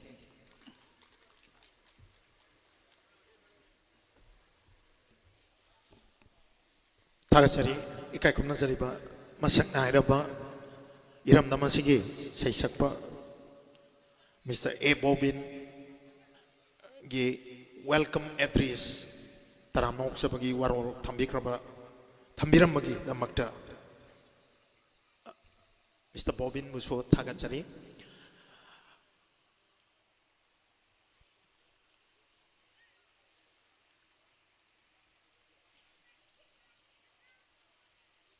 नंगोंदा हेक्ता ताई music video असे हंदकी चलिबा चही 2025 की लंगदाई अरियनो लंगदाई सिदा मणिपुरी मतम इसैगी पुकैदा हाइजबताई यामना ममल यामख्रबा ꯑꯣꯟꯊꯣꯛꯅ ꯃꯃꯜ ꯌꯥꯝꯈ꯭ꯔꯕ ꯈꯨꯗꯣꯜ ꯑꯃꯅꯤ ꯍꯥꯏꯗꯅ ꯑꯩꯈꯣꯏꯅ ꯂꯧꯖꯩ ꯃꯇꯝ ꯏꯁꯩ ꯇꯧꯖꯔꯤꯕ ꯃꯇꯝ ꯏꯁꯩꯒꯤ ꯃꯥꯏꯀꯩꯗꯒꯤ ꯍꯥꯏꯖꯕ ꯇꯥꯏ ꯂꯦꯠ 80s ꯃꯤꯗ 80sꯀꯤ ꯃꯇꯝꯗꯒꯤ ꯃꯅꯤꯄꯨꯔꯤ ꯃꯇꯝ ꯏꯁꯩꯗ ꯈꯣꯡꯗꯥꯕ ꯍꯧꯔꯛꯈꯤꯕ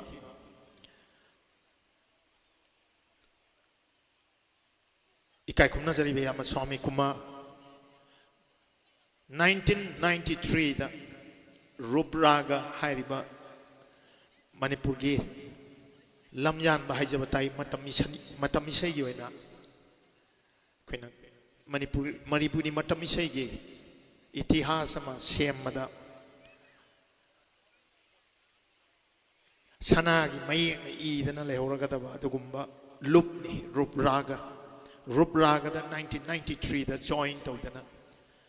ओजा गुरु सिंह की मतुंग इल्लगा लेकाई लेकाई खुन खुंदा सन्नबी मोइना पांगथोकलिबा मतम इसेगी थौरम सिंहदा सरुक याबा होरखे रूपरागदा हेक यावकिबा मेकुप्तगी हाइजब तारे इसेगी करियर दा अहोंबा अचौबा अहोंबा लाखी मसक नाइबा सैसकपा मा ओइरखी फजा फजरबा म्यूजिक वीडियो म्यूजिक एल्बम सिंह ऑडियो एल्बम सिंह पुथोक्तना मियामना पामनबा इसै कया 90s की ngalingay matamdagi miyamgi nakong thamoy khudum janmangamba saisakpa ma oirakhi aigi nungsibadi mamal naide na singba isai singa sina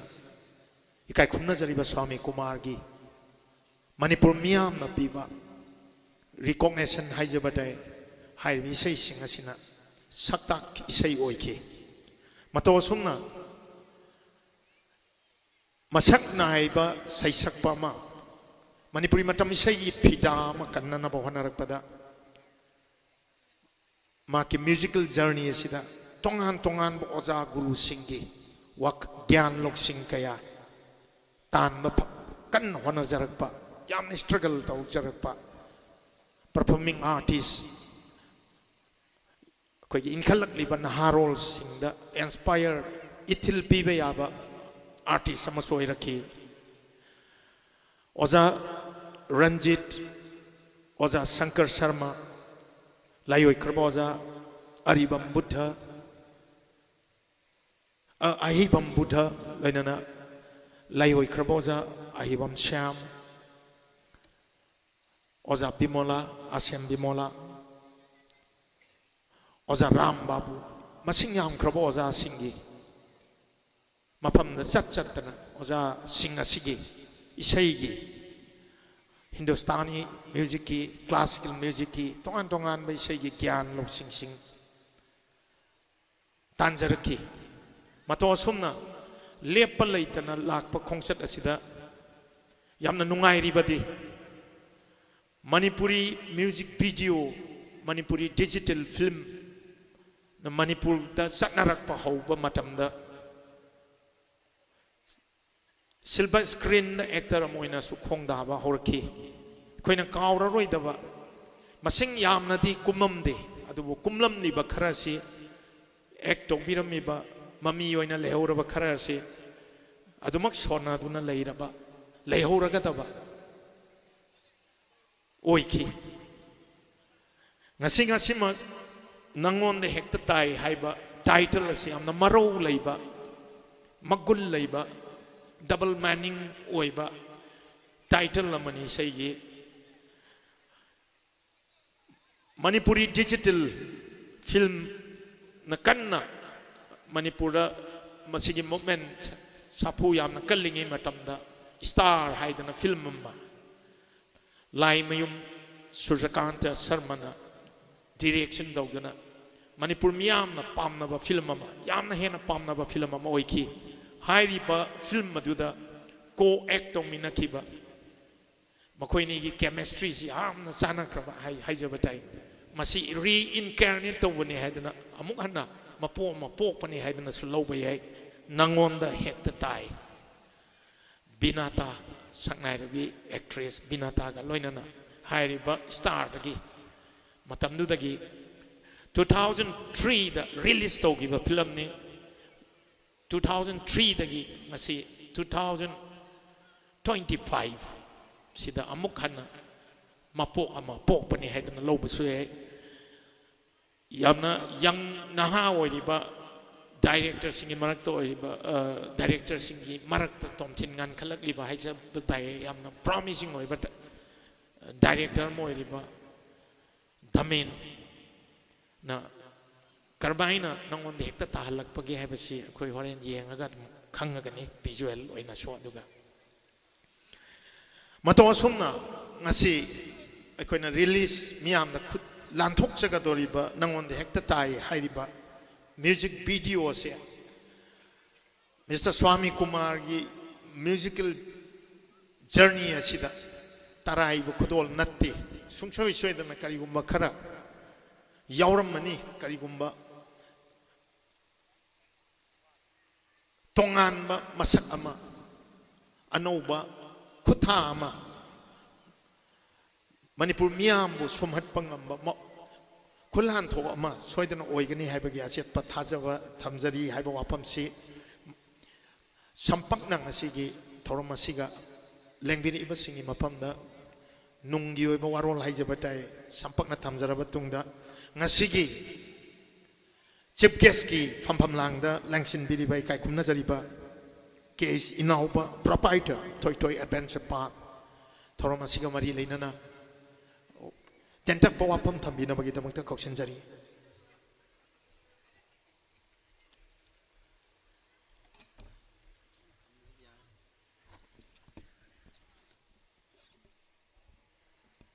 aini hek yauba function khudima saksa mangda gita thiba na hekta taba ngasi ju mayam na pami je akoina pbs tan taning roi hariba music video album duni yangingi se adu mayam waro binu waraswana ai tentak pawapam khar thamjage yang koina matam chu logjaroi ngasi December gi tang kunga manga koigi Kristan niti sapa singide yam na maroi ba numit asida Wainam Swami Kumar gi nangon de heta tai haiba video music video mingon da miam da khusina bagi thorum asida ngasi gi dai sta lengsan biri ba punang pupu aina amamam tangoin hayu da chupun chupsan jarga aina ikai kum da gutsari aduga hariba music video album asida yaukhiba Q member sing maruaina Q member sing aduga pulama pusu aigi site gi ikai kum da gutsari aduga ngasi ge function asi hauji light streaming tawiriba singimai 360 gi Q member pusu aigi site gi ikai khumna bu chari aduga ngasi gi function asida miyam da khusina bagi thorum asida lakpire bang sa ngam lakpiri ba tongan tongamba akoi miyoi sing saisakpi punama pusu ai amukana ikai khumna usai ai wayam sangjaroi ngangjaroi maramdi aina isai gi maramda kai da hairugani aduga vision gi maram da su kachoi hainga lete akoi bu samra takpi bangamba tamon narendra ningomba isai nomai amusung ai bada adugi matik khutha duna manipur da lairiba tandu laita draba iramda manipur sida ngahakta su potha anduna ne ta bu punsiam da hanjalaliba adumlaba yamna dynamic weba adumlaba ai ba mani aduga ozaro mi maitai mahaksu adugi matik manipur da ngalinga matamda music video film lakpa matam dagi ngaligai matam da tongan ba issue kya da PS to bab mayam ama direction piraga manipur gi mit nakong singnam da achokba thodang loriba asuma mafam mioi sin asina yaurga aina bu karibu hairugani kaiso haijarwai haijap ngambigi tiksu leijade adu ai usi thagap badu da amasi thaure madu ai gi iponi ai gi usi khongbiriba ngasi tawiriba saulu sisu ai gi isagini ai gi baba gi mingda leibani hore waro binu nakoi buzaina thagachari kai khumna usari aina kariguma wafam khatang thamjarabda aigi marup Swami Kumar ai jai kunthra gi mamangda ai maga tinajarage yamna nungai maga tinabda awa nungai mayam thengna gare ngasi ma aina ngasi gi stage ta lepaga wafam khara thamba ngamjari se Swami Kumar tinaramda gi ngamam dabsu yai maram de na ngalingai matamda aigi lai lai chu tambada mahangna aigi form fill up tawnga leitama matamda mana mateng pangbirakhiba ai kaude ngasi bodum ningsang dona lai yamna nungai jaba amana ai je maga matam do isai tawbusi akhoi gi ꯌꯥꯝ ꯅꯨꯡꯉꯥꯏ ꯕꯣꯏ ꯂꯩꯈ꯭ꯔꯦ ꯃꯇꯝꯗꯨꯗ ꯑꯩꯈꯣꯏꯒꯤ ꯏꯁꯩꯁꯦ ꯍꯧꯖꯤꯛꯇꯕꯨ ꯀꯩꯅꯣ ꯇꯧꯕꯩ ꯋꯥꯅꯤ ꯑꯩꯈꯣꯏꯒꯤ ꯃꯇꯝꯗꯨꯗꯤ ꯀꯦꯟꯇꯔ ꯑꯃꯗ ꯄꯨꯂꯞ ꯀꯂꯀꯥꯔꯁꯤꯡꯁꯦ ꯍꯥꯞꯄ ꯆꯠꯂꯦ ꯑꯗꯨꯒ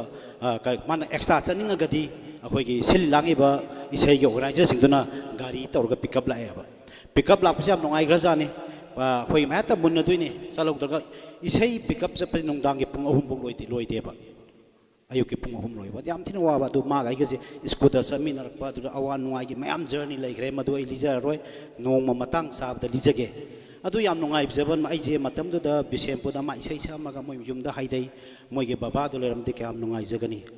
ꯃꯣꯏ ꯕꯕꯥꯗꯨꯅ ꯆꯠꯂꯦ ꯑꯩꯈꯣꯏ ꯂꯥꯛꯄꯗ ꯏꯆꯥꯁꯤꯡ ꯂꯥꯛꯑꯦꯅ ꯍꯔꯥꯎꯏ ꯃꯥꯗꯨ ꯌꯨꯝꯗꯨ ꯔꯤꯖꯤꯡ ꯌꯥꯎꯗꯦ ꯇꯤꯟꯅ ꯄꯥꯈꯟ ꯈꯟꯕ ꯌꯨꯝ ꯑꯃꯗ ꯃꯥꯒꯤ ꯌꯨꯝꯅꯤ ꯃꯇꯝꯗꯨꯗ ꯑꯩ ꯃꯣꯏꯗ ꯌꯥꯏꯔꯦꯛꯀꯗꯣꯔꯤꯕ ꯑꯗꯨ ꯇꯧꯕꯇꯕꯨ ꯃꯤ ꯑꯃ ꯂꯥꯛꯑꯝꯃꯤ ꯃꯌꯨꯝꯗ ꯏꯟꯊꯝꯊꯥꯒꯤ ꯁꯨꯝꯕ ꯃꯇꯝꯅꯤ ꯉꯁꯨꯝꯕ ꯃꯇꯝꯁꯨ ꯑꯣꯏꯕ ꯑꯩ ꯅꯤꯡꯁꯤꯡꯖꯕꯅꯤ ꯆꯠꯂꯀꯥꯟꯗ ꯃꯣꯏꯗ ꯁꯨꯞꯅꯤꯡꯉꯥꯏ ꯐꯩꯖꯨꯞꯁꯦ ꯂꯩꯔꯝꯗꯕ ꯃꯣꯏꯒꯤ ꯈꯤꯇꯪ ꯐꯕꯅꯤ ꯂꯩꯔꯝꯕ ꯄꯨꯟꯊꯤꯒꯨꯝꯕ ꯑꯗꯨ ꯑꯩꯈꯣꯏꯒꯤ ꯐꯧ ꯍꯥꯞꯄ ꯕꯣꯔꯥꯗꯣ ꯑꯗꯨ ꯍꯥꯞꯄ ꯑꯩꯈꯣꯏꯅ ꯈꯣꯡ ꯇꯦꯟꯁꯤꯜꯂꯒ ꯇꯨꯝꯃꯛꯈꯤꯕ ꯑꯗꯨꯒꯤ ꯅꯨꯡꯉꯥꯏꯕꯗꯣ ꯉꯁꯤ ꯑꯩꯅ ꯕ꯭ꯂꯥꯡꯀꯦꯠ ꯀꯦꯖꯤ 10 ꯂꯨꯝꯕ ꯂꯩꯔꯒꯁꯨ ꯃꯌꯥꯝ ꯂꯩꯔꯒꯁꯨ ꯐꯪꯗꯦ ꯑꯗꯨꯒꯤ ꯅꯨꯡꯉꯥꯏꯕ ꯑꯗꯨꯒꯤ ꯂꯨꯝꯕꯗꯣ ꯉꯁꯤꯐꯥꯎ ꯅꯤꯡꯁꯤꯡꯗꯨꯅ ꯂꯩꯌꯦꯕ ꯑꯗꯩ ꯅꯣꯡ ꯐꯥꯗꯣꯛꯁꯨ ꯃꯍꯥꯛ ꯑꯩꯒꯤꯗ ꯑꯃꯨꯛ ꯂꯥꯛꯏ ꯑꯩꯒꯤꯁꯨ ꯆꯞ ꯃꯥꯟꯅꯩ ꯃꯥꯒ ꯆꯞ ꯃꯥꯟꯅꯩ ꯃꯥꯅ ꯈꯟꯖꯕꯗꯣ ꯑꯩꯒꯤꯅꯦ ꯍꯦꯛ ꯅꯨꯡꯁꯤꯖꯔꯤꯗ ꯑꯩꯒꯤ ꯑꯄꯣꯛꯄ ꯏꯃꯥ ꯍꯧꯖꯤꯛ ꯍꯧꯖꯤꯛ ꯏꯁꯩ ꯌꯦꯡ ꯂꯩꯔꯤ ꯁ꯭ꯋꯥꯃꯤꯒꯤꯅꯦ ꯍꯥꯏꯕꯗꯨꯗ ꯑꯩꯒꯤ ꯏꯄꯥ ꯃꯥꯅ ꯁꯨꯞꯄꯝꯕ ꯐꯩꯖꯨꯞ ꯑꯩꯈꯣꯏꯒꯤ ꯁꯦꯒꯥꯏꯕ ꯐꯤꯒꯥꯏꯗꯨꯒꯥꯏꯅ ꯊꯝꯕꯗꯣ ꯃꯇꯝꯗꯨꯗ ꯃꯣꯒꯁꯨ ꯍꯥꯏꯕ ꯀꯩꯅꯣ ꯂꯩꯕ꯭ꯔꯥ ꯀꯩꯅꯣꯝ ꯇꯧꯋꯤꯅꯦ ꯑꯩꯅ ꯈꯟꯕꯗ ꯑꯗꯨꯒ ꯕꯣꯔꯥꯗꯨꯒ ꯆꯞ ꯃꯥꯟꯅꯅ ꯑꯩꯈꯣꯏ ꯌꯨꯝꯗꯁꯨ ꯁꯨꯈꯤꯕ ꯑꯩꯅ ꯏꯀꯥꯏꯖꯔꯕꯗꯣ ꯃꯣꯏ ꯌꯨꯝꯗꯁꯨ ꯂꯩꯔꯝꯅ ꯑꯩ ꯀꯩꯁꯨ ꯏꯀꯥꯏꯗ꯭ꯔꯦꯕ ꯑꯗꯨꯃꯥꯏꯅ ꯍꯧꯅꯤꯡꯉꯛꯄꯅꯦ ꯁ꯭ꯋꯥꯃꯤ ꯀꯨꯃꯥꯔꯒꯤ ꯏꯁꯩꯁꯤꯅ ꯑꯩ ꯇꯦꯟꯁꯟꯖꯔꯛꯄꯗ ꯉꯁꯤ ꯁ꯭ꯋꯥꯃꯤ ꯀꯨꯃꯥꯔꯒꯤ ꯅꯉꯣꯟꯗ ꯍꯦꯛꯇ ꯇꯥꯏ ꯍꯥꯏꯔꯤꯕ ꯏꯁꯩ ꯑꯁꯤꯅ ꯆꯔꯥꯡꯅꯕ ꯃꯅꯤꯄꯨꯔꯁꯤꯗ ꯍꯥꯏꯔꯤꯕ ꯚꯤꯖꯨꯋꯦꯜ ꯑꯁꯤ ꯉꯥꯏꯍꯥꯛ ꯌꯦꯡꯅ ꯍꯥꯏꯔꯒ ꯋꯥꯈꯜ ꯂꯩꯇꯥꯗꯕ ꯏꯃꯨꯡ ꯃꯅꯨꯡ ꯈꯟꯅ ꯆꯩꯅꯕ ꯊꯣꯛꯄ ꯄꯨꯝꯅꯃꯛ ꯁꯥꯟꯇꯤ ꯑꯣꯏꯕ ꯑꯣꯏꯔꯁꯅꯨ ꯍꯥꯏꯕ ꯋꯥꯐꯝ ꯑꯁꯤ ꯊꯝꯃꯒ ꯄꯨꯝꯅꯃꯛꯄꯨ ꯑꯃꯨꯛ ꯀꯟꯅ ꯊꯥꯒꯠꯆꯔꯤ thank you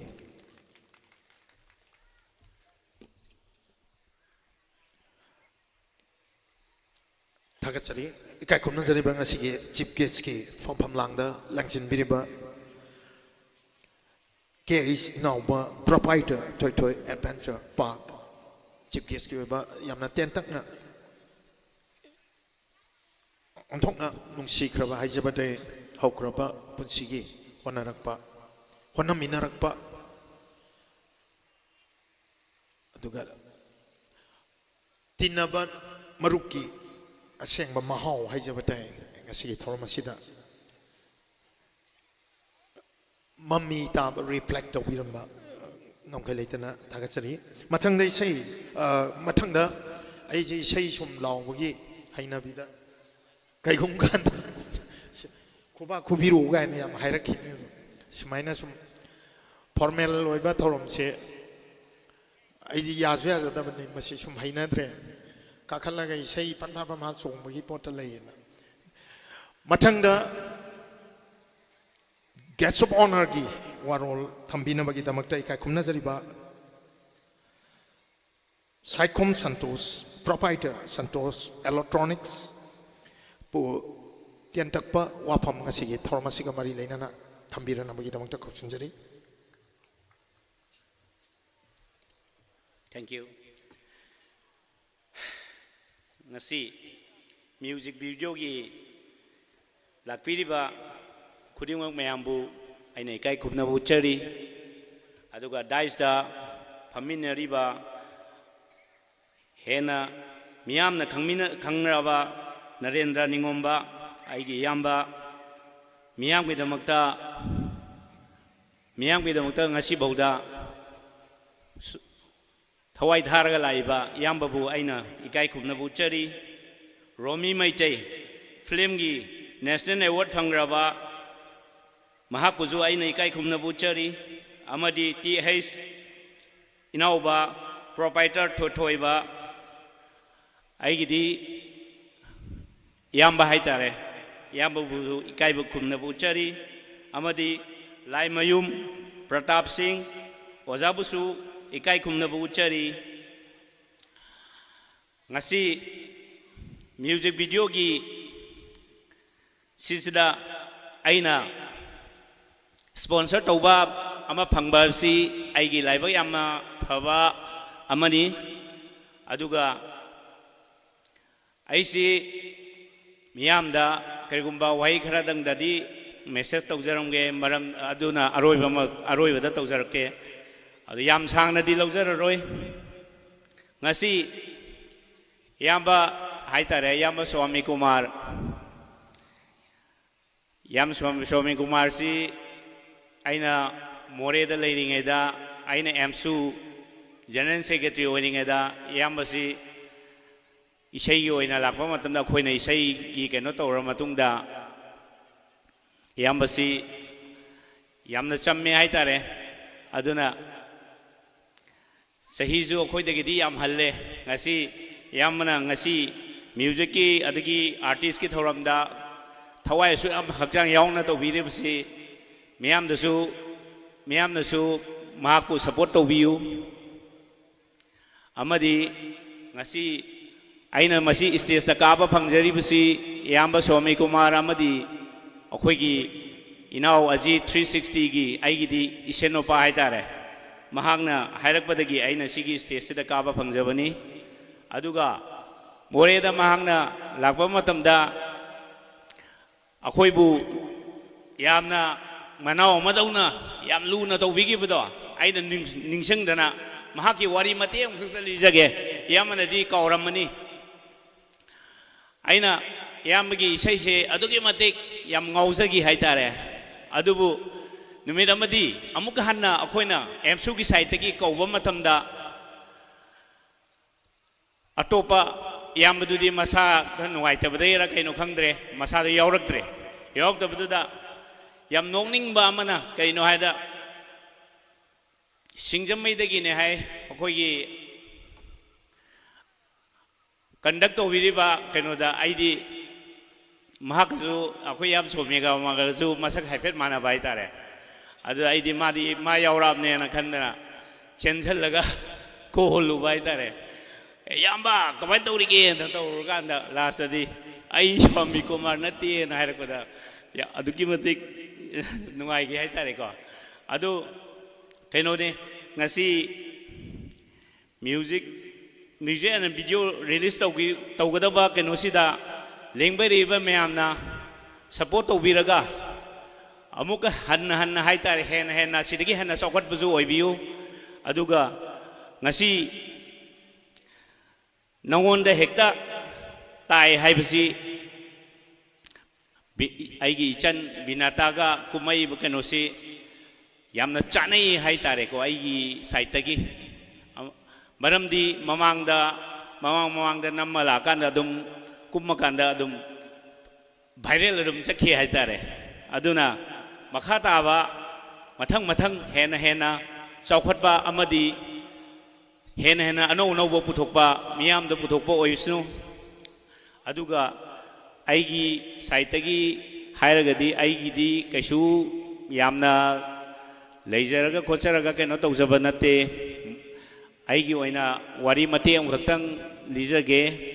maramdi aisi 2023 gi May 3 da ikhang khangaudana mangkraba Santosh Electronic ana moreda gate number 2 just border gi maya da hangjaramani adubu kaisu ikhang khangaudana numittuda manghi aduna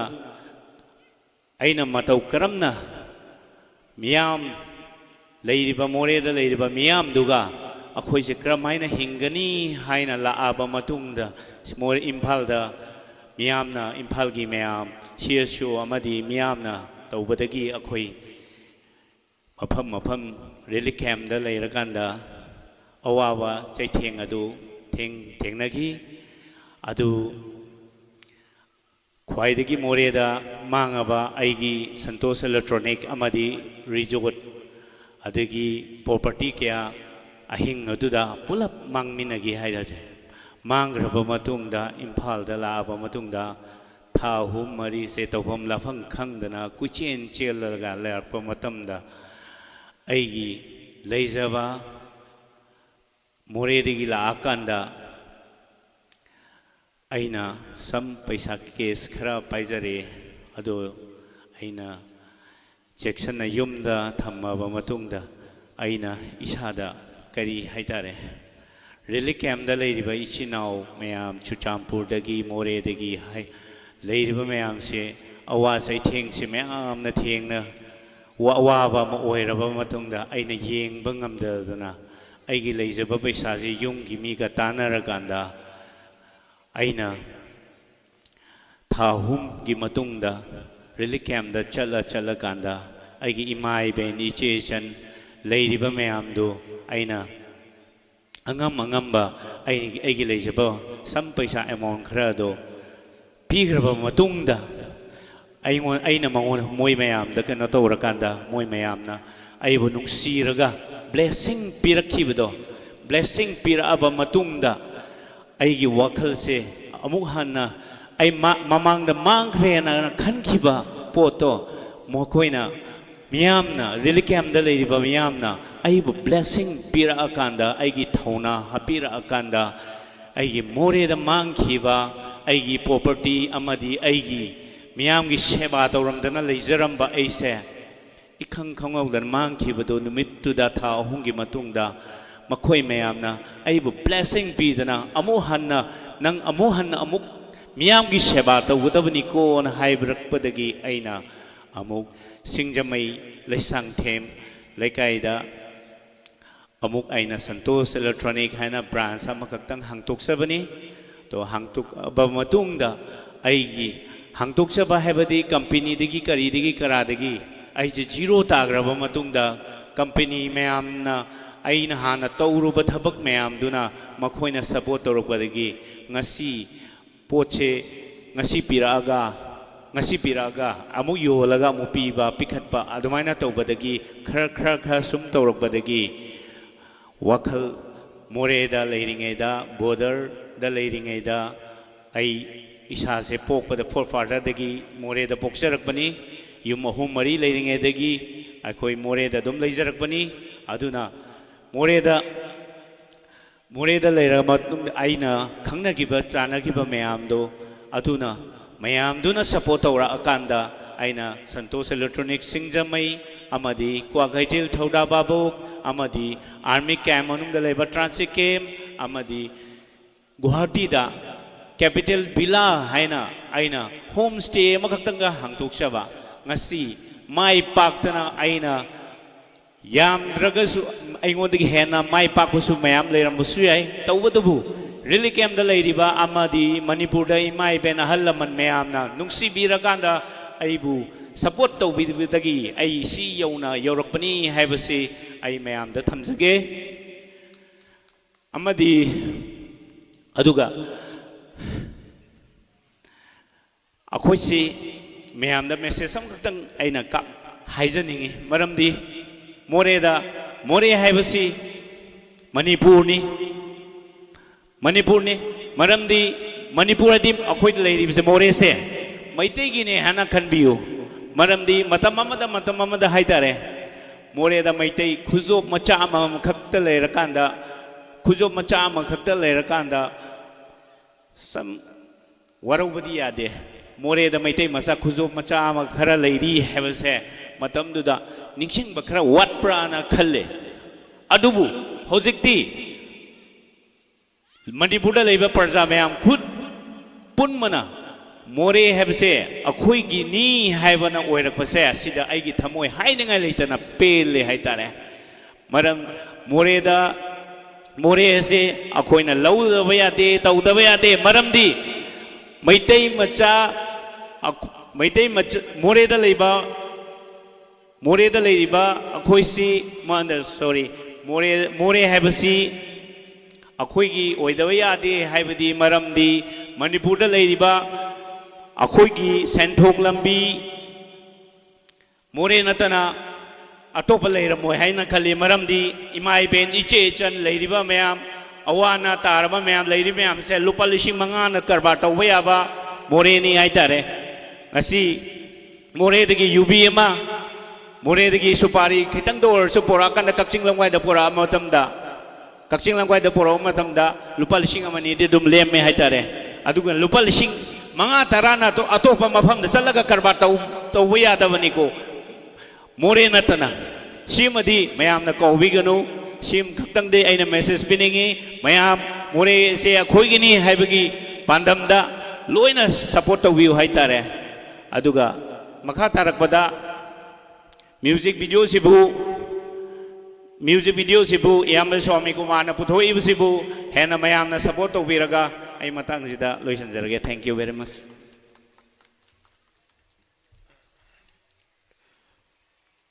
थागसरी guest of honour के पंपम लांग लेंसिन वीडियो इकाई खुमना जरिबा Saikhom Santosh Meitei proprietor Santosh Electronics हुजी ओइरिमा तंगदु लैतादबा हाइजबते सिदा लनाइगी ओइबा एक्सपीरियंस अथवा हंदक थेंगनारिबा सही अमनी सिदा थेंगनारिबा तंगदु लैताबसी खरा इमोशनल ओइबा वाफम सोदम यावी ngam-khai leitana thagasari mathangda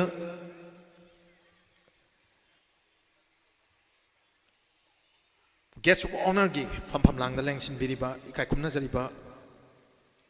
Laimuzam Pratap Singh, Secretary Smart Security Service guest of honor gi warol tentang na thambina bagi damakta kausinjari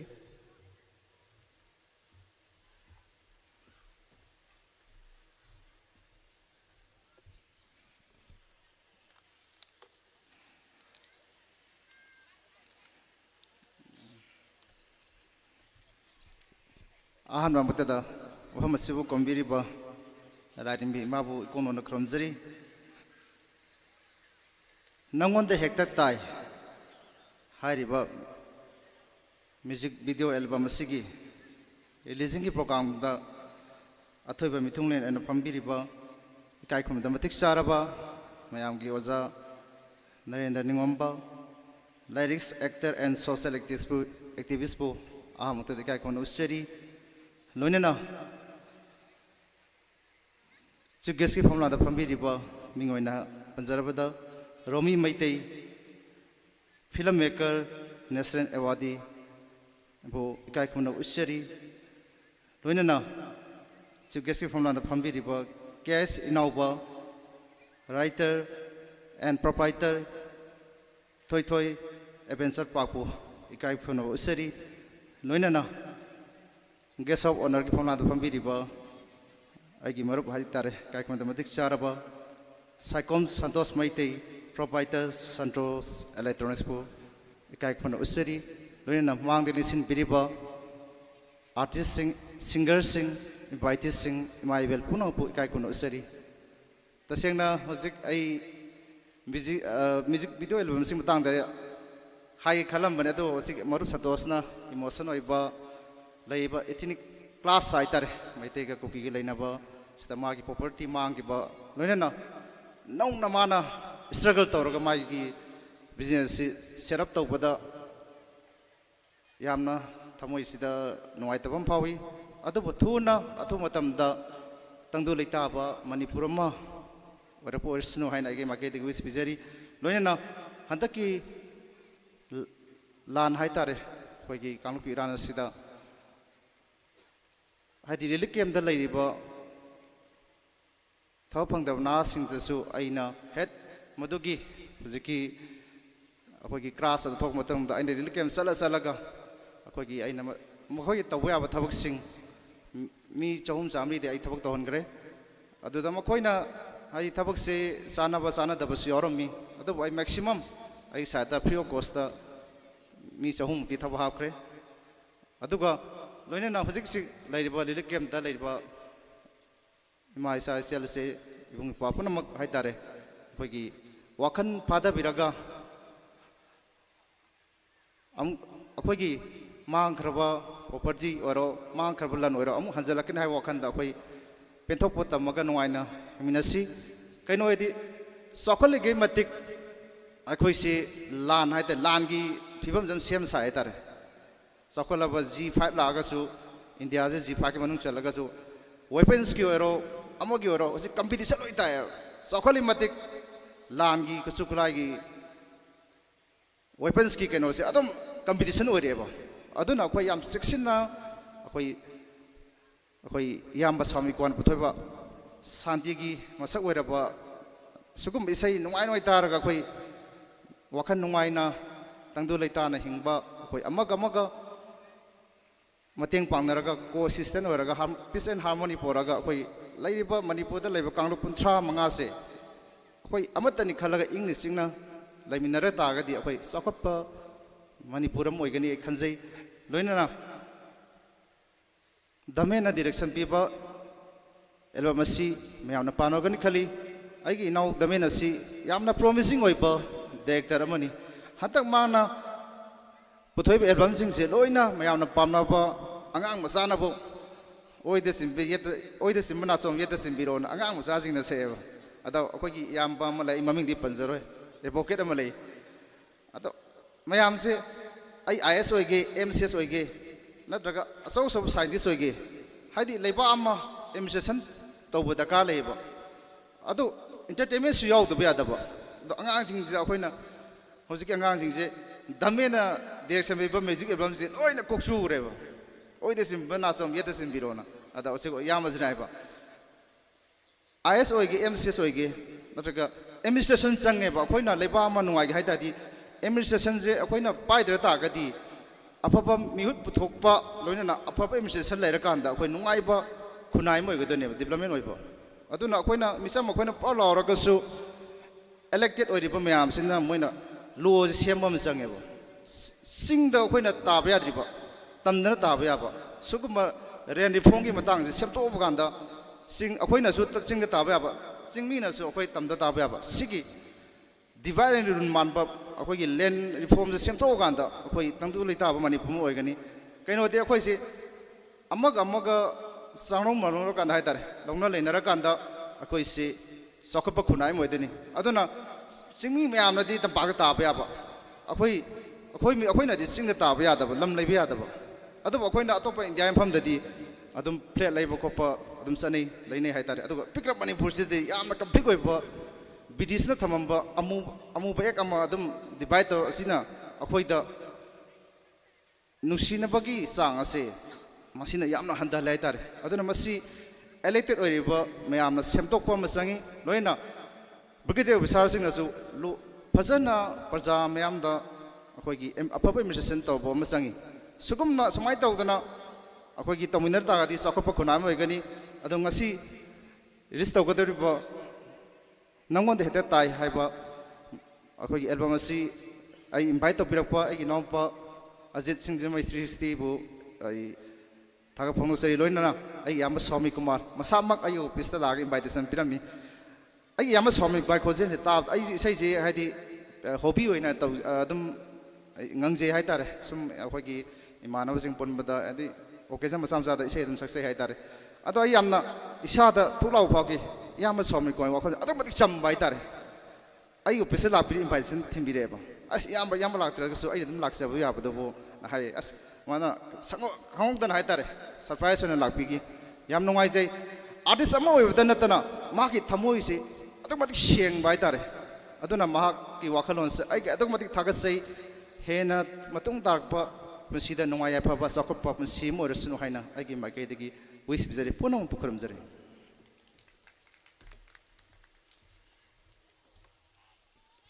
ꯊꯥꯒꯠꯆꯔꯤ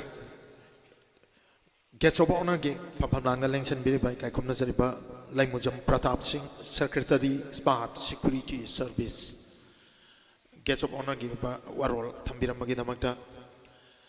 ꯁꯤꯡꯖꯃꯩ 360ꯒꯤ ꯈꯨꯠꯊꯥꯡꯗ ꯃꯤꯠꯌꯦꯡ ꯇꯥꯕꯤꯔꯤꯕ ꯈ꯭ꯋꯥꯏ ꯄꯨꯝꯅꯃꯛꯄꯨꯁꯨ ꯑꯃꯨꯛ ꯍꯟꯅ ꯏꯃꯣꯏꯅꯨ ꯐꯤꯂꯝ ꯄ꯭ꯔꯗꯛꯁꯟꯒꯤ ꯃꯥꯏꯀꯩꯗꯒꯤ ꯊꯥꯒꯠꯄ ꯐꯣꯡꯗꯣꯛꯆꯔꯤ ꯏꯀꯥꯏꯈꯨꯝꯅꯧꯖꯔꯤ ꯏꯃꯣꯏꯅꯨ ꯐꯤꯂꯝ ꯄ꯭ꯔꯗꯛꯁꯟ ꯑꯃꯗꯤ ꯂꯥꯏꯁ꯭ꯔꯣꯝ ꯄꯤꯛꯆꯔꯁꯅ ꯄ꯭ꯔꯗ꯭ꯌꯨꯁ ꯇꯧꯖꯕ ꯍꯦꯟꯊꯣꯏ ꯑꯣꯏꯅꯥꯝꯅ ꯈꯨꯗꯣꯜ ꯇꯝꯖꯕ ꯅꯪꯉꯣꯟꯗ ꯍꯦꯛꯇ ꯇꯥꯏ ꯏꯁꯩ ꯑꯁꯤ ꯁꯩꯔꯥꯡꯕ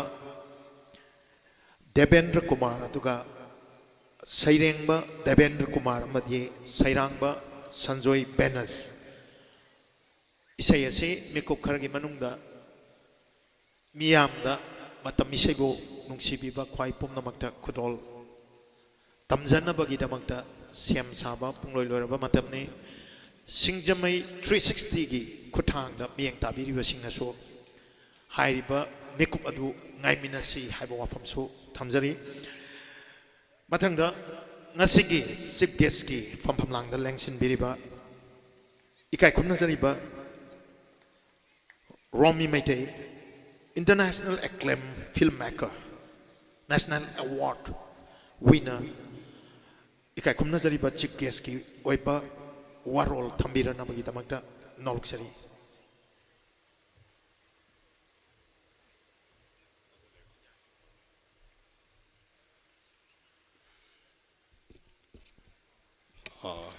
मसीगी नुंगाइरबा नुमित कमसी ड्राई लो ओहन बिरो वोकल्स इफेक्ट कम त याउदबि इथन नीलकपस नुंगाइते हेलो थैंक यू ngasiगी yamna yaifraba numit miyamgi thamoida yauna adum makhal makhal gi sur kaya adum yauduna leiraba koipunamakki thamoibu joy tobiriba saknairaba lamdam sigi saisakpa agi marup swami kumar amadi iramdam sigi thodok hendokna miyamna khwai pamneribi sakhangnarabi janupi binata maruina makhoyani na saktam langba amasung inau manipurgi one of the finest music video director inau mahakna direction pibiba nangon de hekta tai haiba music video sigi phongba thoram masibu preside tobiriba koi punamakna ikai kumnajariba amasung manipur gi sumang lilagi phampak tagi hauraga koigi ipunat ki wari amasung ansingna thambiramba pukai sing hena manga leina langna hena apaba saklona ma pukatna bukhana badang sisu leptana thawai kya pubiriba masamak institution nama oibiraba nusijaraba yamba mingwen hangatjaraba narendra ningomba lonena ngasiki pampakta lingsinbiriba KH Inauba proprietor Thoithoi Adventure Park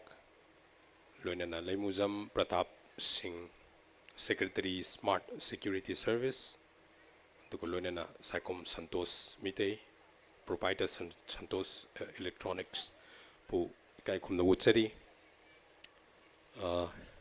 maya music video na hena yengbining amgani ten adum thamjage ai hakna thajajaba khoigi theory amakhak lei masi aina puthokchaba theory natte ai hak film namjaba masung manipur bu nungsijaba misakam oina film namna tammiba ai mahiroi amani aigi atenba chahi kun kharkhakki khoigi masigi experience mayam aduga ikha thaba amasung khoigi mangda akoina chatpada line na ba hena araiba kairak thabiramba ahansing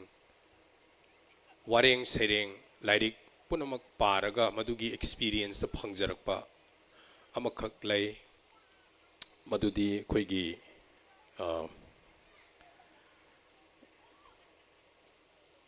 art haiba form sikhaktani kanamtana mahut sinba yaroidabas masigi theory si ai thajajaba misak amani matamgi matungina chawkhale e hairaga su science da puthokpa devices singna art se mahut sinba yate yamna asamba example ni robot na never isai iba ngamde robot na isai sakpa ngamde maramdi art se it's completely masi mi aba sa makhal sina karigumba pot aduga naina role amagi damakta thamba form amani art se aduga masigi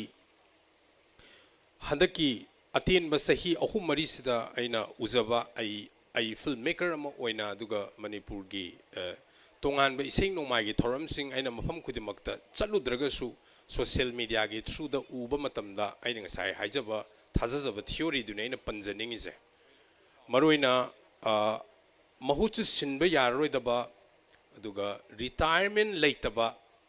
ꯊꯕꯛ ꯑꯃꯅꯦꯕ ꯑꯩꯈꯣꯏꯒꯤ ꯑꯥꯔꯠꯇ ꯌꯥꯎꯔꯤꯕ ꯃꯤꯁꯛꯁꯤꯡꯁꯦ ꯃꯁꯤ ꯃ꯭ꯌꯨꯖꯤꯛꯀꯤ form ꯑꯃꯗ ꯍꯥꯏꯔꯒ ꯁꯥꯏꯀꯦꯗꯦꯂꯤꯛ ꯑꯅ more ꯑꯩꯈꯣꯏꯒꯤ ꯇꯥꯡ ꯈꯛꯇꯪ ꯍꯥꯏꯔꯒ ꯂꯣꯏꯗꯕ ꯇꯥꯡ ꯍꯥꯏꯕꯁꯦ ꯀꯗꯥꯏꯗꯒꯤ ꯍꯧꯈꯤꯕꯅꯣ ꯑꯃꯁꯨꯡ ꯀꯗꯥꯏꯗꯅꯣ ꯂꯣꯏꯐꯝ ꯈꯪꯗꯕ ꯎꯪꯉꯒ ꯑꯗꯨꯝ ꯂꯩꯕ ꯘꯔꯤꯒꯤ ꯃꯃꯥꯏꯗ ꯀꯇꯥꯅ ꯂꯦꯞꯇꯅ ꯑꯗꯨꯝ ꯆꯠꯄ ꯈꯣꯡꯆꯠꯁꯤꯅꯀꯤ ꯑꯥꯔꯇꯤꯁ ꯑꯃꯒꯤ ꯄꯨꯟꯁꯤꯁꯦ ꯑꯗꯣ ꯃꯁꯤꯒꯤ ꯊꯤꯑꯣꯔꯤꯁꯦ ꯑꯩ ꯊꯥꯖꯖꯕ ꯃꯤꯁꯛ ꯑꯃꯅꯤ ꯑꯗꯨꯒ ꯊꯤꯑꯣꯔꯤꯁꯦ ꯍꯧꯖꯤꯛ ꯑꯗꯨꯝ ꯏꯃꯥꯡꯃꯛꯇꯗ ꯎꯏ ꯃꯌꯥꯝꯅꯁꯨ ꯎꯕꯤꯔꯝꯒꯅꯤ ꯁꯣꯁꯤꯌꯦꯜ ꯃꯤडियाꯒꯤ ꯊ꯭ꯔꯨꯗ ꯇꯤꯚꯤꯗ ꯑꯣꯔ ꯄ꯭ꯂꯦꯠꯐꯣꯝꯁꯤꯡꯗꯀꯣ ꯍꯥꯟꯅꯒꯤ ꯑꯩꯈꯣꯏꯒꯤ ꯃꯌꯥꯝꯅ ꯍꯥꯟꯅ ꯑꯗꯨꯝ ꯇꯥꯔꯒ ꯂꯩꯕ ꯏꯁꯩꯁꯤꯡꯁꯦ ꯑꯅꯧꯕ ꯏꯁꯩꯗꯧꯅ ꯅꯧꯅ ꯑꯩꯈꯣꯏꯒꯤ ꯑꯃꯨꯛ ꯇꯥꯕ ꯐꯪꯕꯁꯦ ꯃꯁꯤꯁꯦ ꯑꯇꯣꯞꯄ ꯂꯣꯟꯗ ꯀꯝꯕꯦꯛ ꯀ ꯍꯥꯏ ꯑꯗꯣ ꯃꯁꯤ ꯀꯝꯕꯦꯛ ꯍꯥꯏꯕ ꯂꯣꯟꯁꯦ ꯂꯩꯕ ꯅꯠꯇꯦ ꯉꯥꯏꯍꯥꯛꯀꯤ ꯊꯣꯟꯖꯟꯕ ꯂꯣꯟꯅꯦ ꯃꯔꯝꯗꯤ ꯑꯥꯔꯇꯤꯁꯀꯤ ꯈꯣꯡꯆꯠꯁꯦ ꯑꯩ ꯉꯁꯥꯏ ꯍꯥꯏꯖꯕꯗꯨꯅꯤ ꯘꯔꯤꯒꯤ ꯃꯃꯥꯏꯗ ꯀꯇꯥꯅ ꯆꯠꯄꯁꯤꯅꯤ ꯄꯨꯡ 6ꯇ ꯍꯧꯈꯤꯕ꯭ꯔꯥ 7ꯇ ꯍꯧꯕ꯭ꯔꯥ ꯃꯁꯤ ꯂꯩꯇꯦ ꯑꯗꯨꯒ ꯀꯔꯝ ꯀꯥꯟꯗ ꯂꯣꯏꯒꯗꯒꯦ ꯍꯥꯏꯕꯁꯤꯁꯨ ꯂꯩꯇꯦ ꯑꯗꯨꯅ ꯉꯁꯤꯃꯛꯁꯨ ꯉꯁꯥꯏ ꯑꯩꯅ ꯁꯤꯗ ꯂꯥꯛꯆꯕ ꯈꯔ ꯉꯟꯅ ꯂꯥꯛꯑꯒ ꯏꯁꯩ ꯈꯔ ꯇꯥꯖꯍꯧꯕꯗꯁꯨ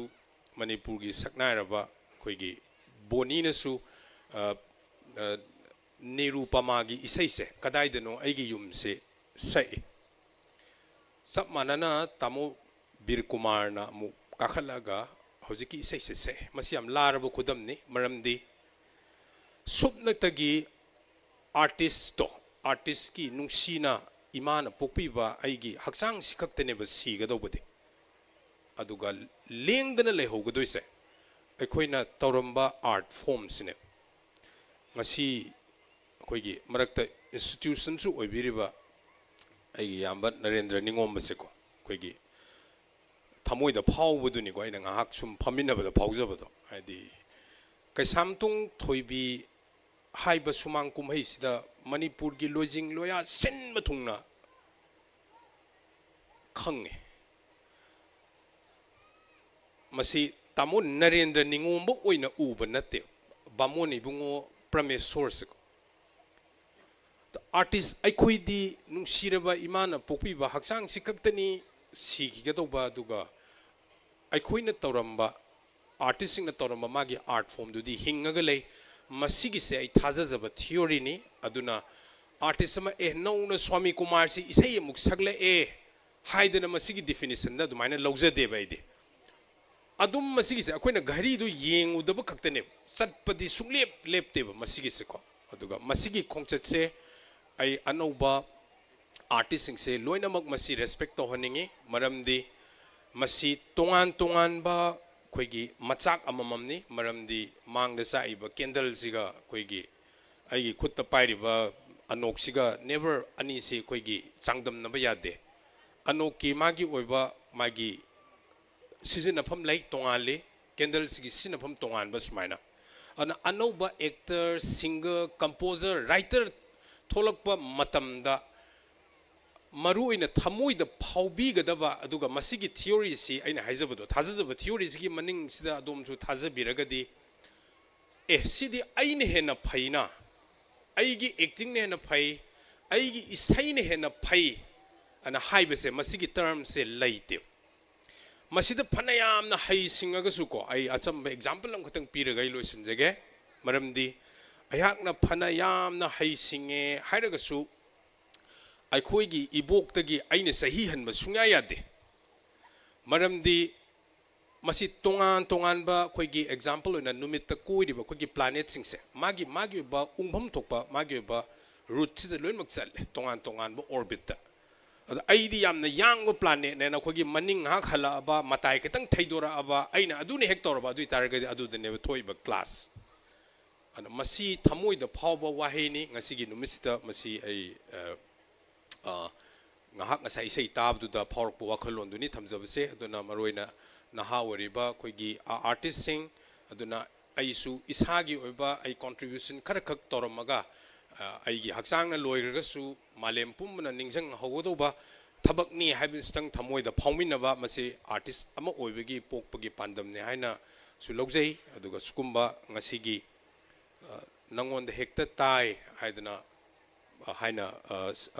ꯃꯃꯤꯡ ꯊꯣꯟꯕꯤꯕ ꯑꯩꯈꯣꯏꯒꯤ ꯃ꯭ꯌꯨꯖꯤꯛ ꯚꯤꯗꯤꯑꯣ ꯅꯨꯡꯁꯤꯔꯕ ꯃꯔꯨꯞ ꯃꯤꯌꯥꯝꯒꯤ ꯂꯟ ꯑꯣꯏꯕꯤꯔꯤꯕ ꯁ꯭ꯋꯥꯃꯤ ꯀꯨꯃꯥꯔꯅ ꯁꯛꯄꯤꯕ ꯏꯁꯩ ꯑꯗꯨꯒ ꯏꯅꯥꯎ ꯙꯔꯃꯦꯟ ꯂꯥꯏꯁ꯭ꯔꯝꯅ ꯗꯤꯔꯦꯛꯁꯟ ꯄꯤꯕꯤꯕ ꯃ꯭ꯌꯨꯖꯤꯛ ꯚꯤꯗꯤꯑꯣꯁꯤ ꯈꯖꯦꯡ ꯂꯥꯏꯔꯦꯝꯕꯤ ꯏꯃꯥ ꯏꯕꯦꯝꯃꯅ ꯊꯧꯖꯥꯟꯕꯤꯗꯅ ꯃꯤꯌꯥꯝꯅ ꯌꯥꯝꯅ ꯅꯨꯡꯁꯤꯕꯤꯕ ꯑꯗꯨꯒ ꯌꯥꯝ ꯄꯥꯝꯕꯤꯕ ꯑꯣꯏꯔꯁꯅꯨ ꯍꯥꯏꯗꯅ ꯊꯧꯅꯤꯖꯔꯤ ꯑꯗꯨꯒ ꯂꯣꯏꯅꯅ ꯁꯤꯒꯨꯝꯕ ꯊꯧꯔꯝꯁꯤꯗ ꯑꯩꯍꯥꯛꯄꯨꯁꯨ ꯅꯤꯡꯁꯤꯡꯕꯤꯔꯛꯄꯁꯤ ꯍꯥꯏꯅꯤꯡꯉꯥꯏ ꯂꯩꯇꯅ ꯊꯥꯒꯠꯆꯔꯤ ꯅꯣꯡꯄꯨ ꯈꯨꯔꯨꯝꯖꯔꯤ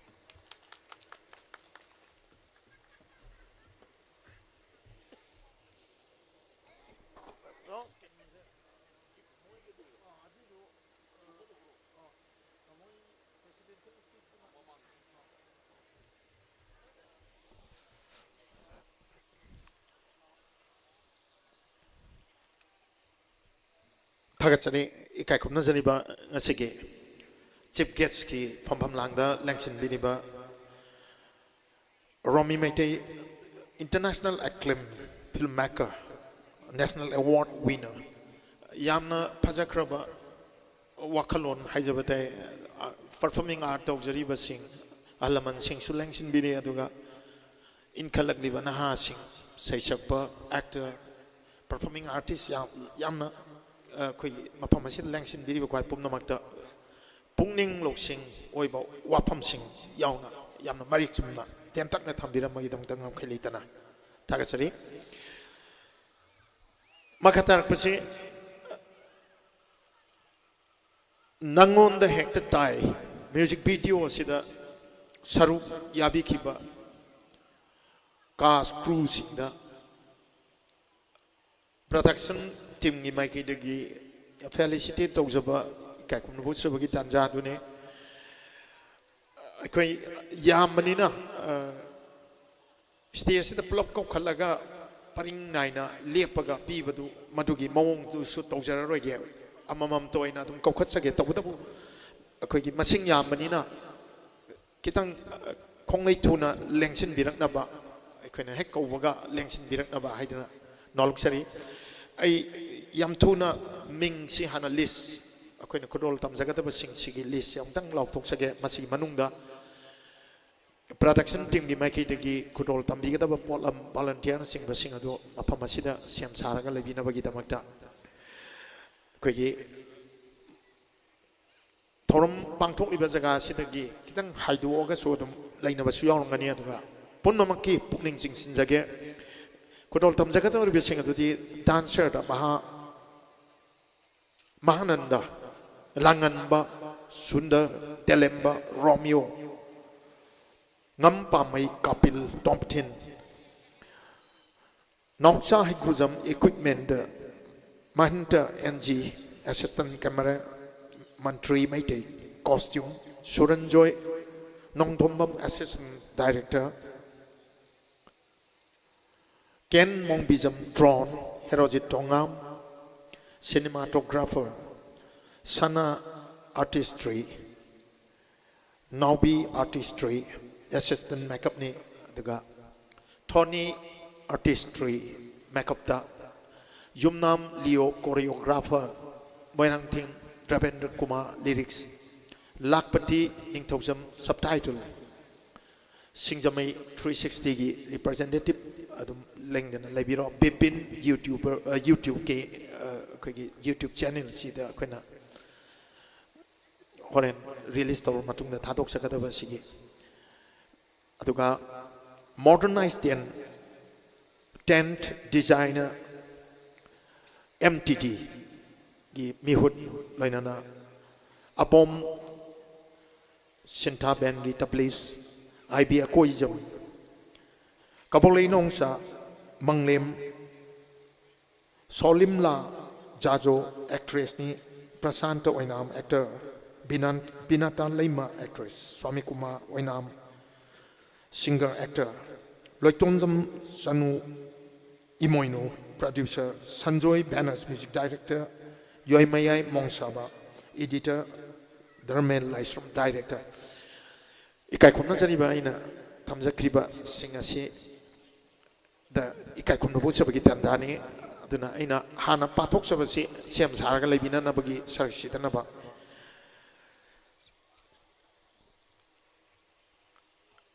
ꯑꯍꯥꯟꯕ ꯈꯨꯗꯣꯜ ꯄꯣꯠ ꯑꯁꯤ ꯄꯤꯕꯤꯅꯕꯒꯤꯗꯃꯛꯇ ꯉꯁꯤꯒꯤ ꯒꯦꯁ ꯑꯣꯐ ꯑꯣꯅꯔꯒꯤ ꯐꯝꯐꯝ ꯂꯥꯡꯗ ꯂꯦꯡꯁꯤꯟꯕꯤꯔꯤꯕ ꯏꯀꯥꯏ ꯈꯨꯝꯅꯖꯔꯤꯕ ꯁꯥꯏꯈꯣꯝ ꯁꯟꯇꯣꯁ ꯃꯩꯇꯩ ꯂꯦꯡꯈꯠꯄꯤꯔꯛꯑꯒ ꯈꯨꯗꯣꯜ ꯄꯣꯠ ꯑꯁꯤ ꯈꯨꯠꯁꯤꯟꯅꯅꯕꯒꯤꯗꯃꯛꯇ ꯅꯣꯜꯂꯨꯛꯆꯔꯤ ꯗꯥꯟꯁꯔ ꯑꯣꯏꯅ ꯁꯔꯨꯛ ꯌꯥꯕꯤꯈꯤꯕ ꯃ꯭ꯌꯨꯖꯤꯛ ꯚꯤꯗꯤꯑꯣ ꯑꯁꯤꯗ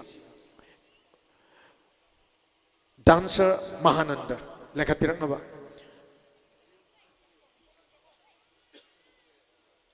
Dancer Mahananda.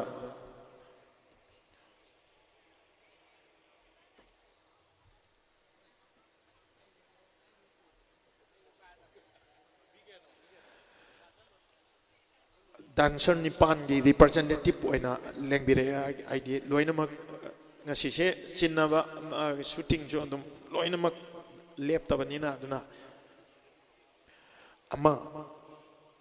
kogi Dancer Nipan Mahananda Langamba Sundar Telemba Romeo Ngampamai Kapil Tomtin haiba makoi Nipan gi mohon silaga Mathangda crew music videos gi crew members sing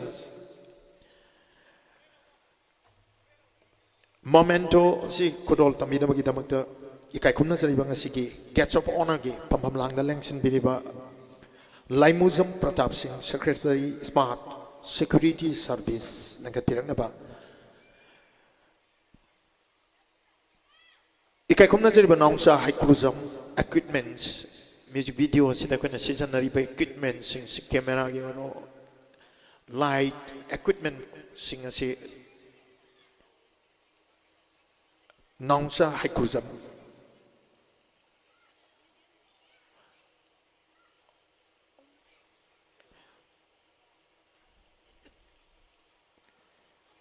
Mathangda Syam Sadhana Lebio ikai kumna sariba Guest of Honor gi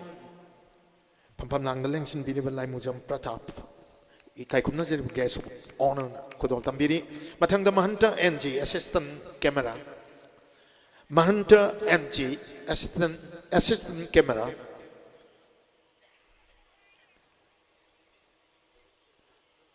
Mathangda music video sige costume Mantri Maitai sangnai raba costume designer ni Mantri Maitai ahoba khoba lengsin bini singna khoba amamam tangdi khubiba appreciate tongbiba hona zaman haijabatai Guest of Honor gi phamam lang lengsin bini ba laimuzum Pratap na khudol tambiri Mantri Maitai costume da Mathangda ikai kumna sariba Suranjay Nongthombam assistant director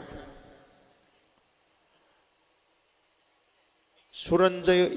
Nongthombam assistant director lengsin birang aba kitang chem saraga dumak lai biyo akai ingmanina kitang khongjel yang na haijabatai Suranjay da Guest of Honor na Momento kudol tambiri Mathangda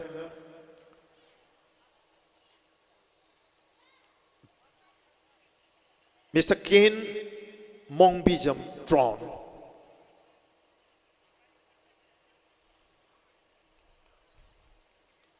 Ken Mongbijam Drawn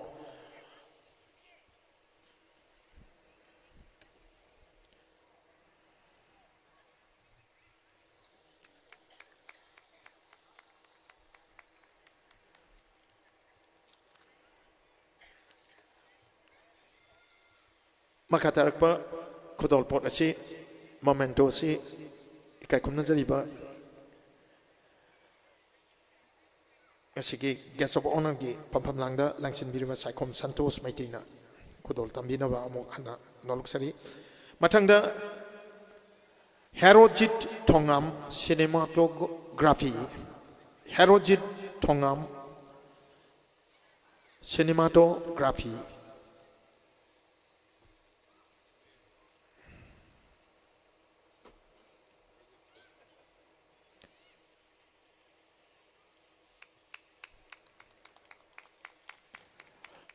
Mathangda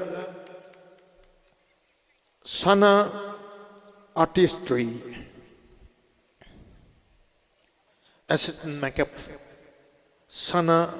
Artistry, Naubi Artistry assistant makeup adumak lengsin birang aba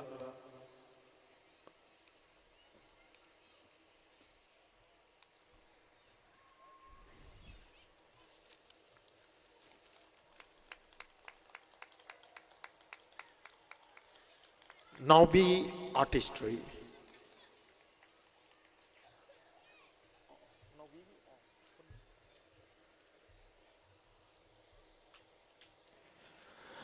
Tagasari, guest of honor gi Pampamlanga Lengsin Birive Kaikum Nazariba Saikum Santos Pampamlanga Lengsin Minovangi Tawita Mukana Noluksari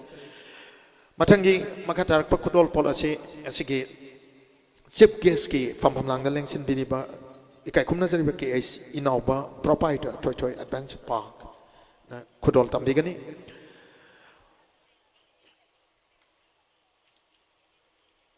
Mr. Tony Artistry Makoff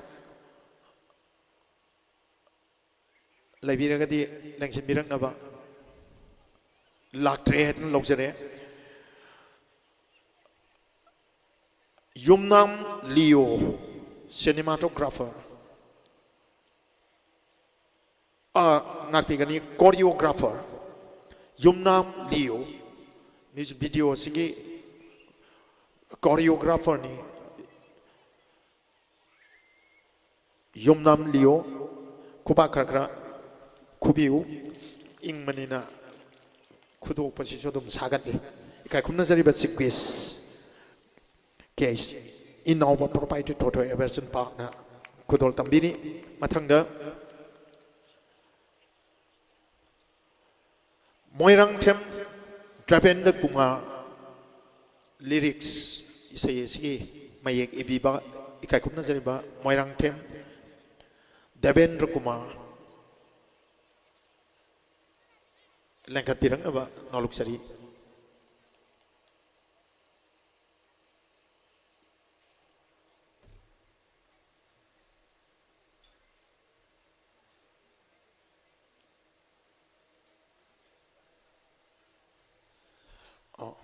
lyrics kata natre koina ngasai pibirak paingon ira pirak pasida mayek seng dama kara leire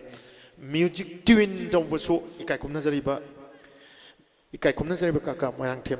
Devendra Kumar na lyrics amadi tune dong bosi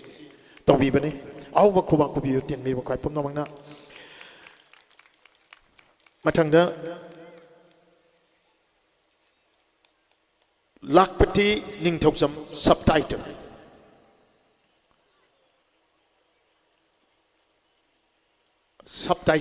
Lakpati Ningthokjam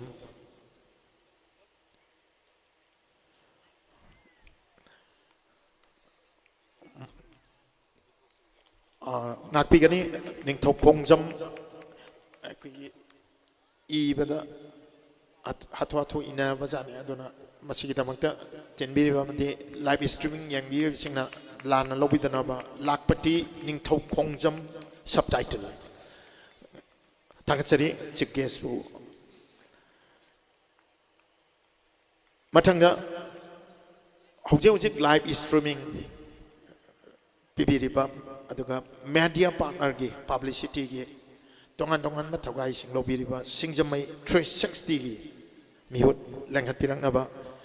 kodol pot asing asigi sequence fam langda langsin biribai kai kumna jariba Romy Mete filmmaker national award winner kodol pot asing kodol tamigani Singjamai 360 media partner ni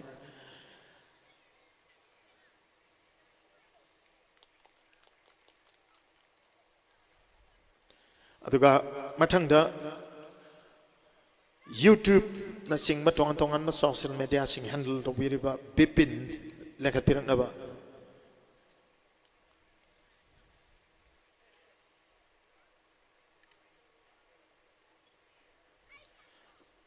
Mr. Bipin na ikai kumna sequence na momento amadi lengyal kodol tambiri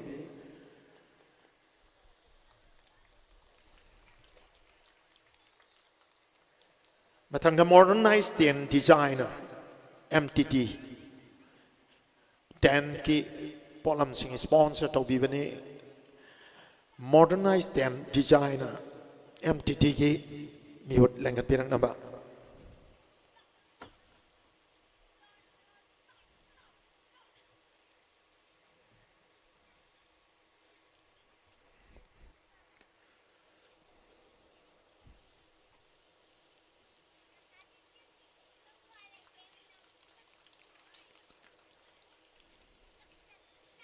थागसनी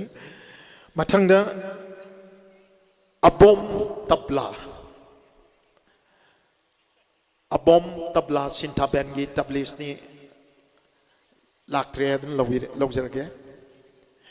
मथंगदा IB Akoijam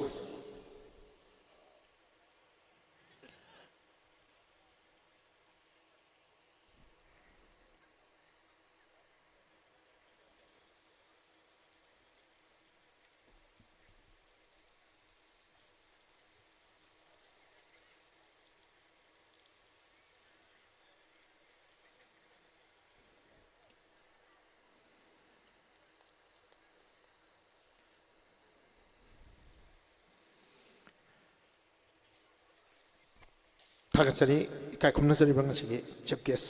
की फम लांग लेंसिन बिरिबा रोमी मैते बोसो अमुकाना थागसरी मखताप memento लेंयाल कुदोल तंबिनबगी दमकता ngасigi president की फम लांग लेंसिन बिरिबा इकाय खुमनसरी बा Narendra निंगोम्बा तमोबो मुकाना stage ता कगी कुदोल porous कुदोल तंबिनबगी दमकता नोलुक्सरी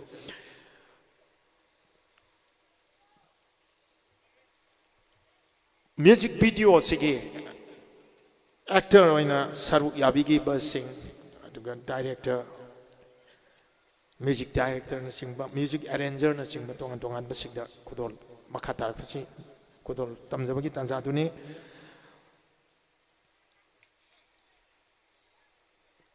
music video सिगी producer इकाय खुमनजरिबा लाइटोनजम चनु इमोइनो लेंखा पिरंगबा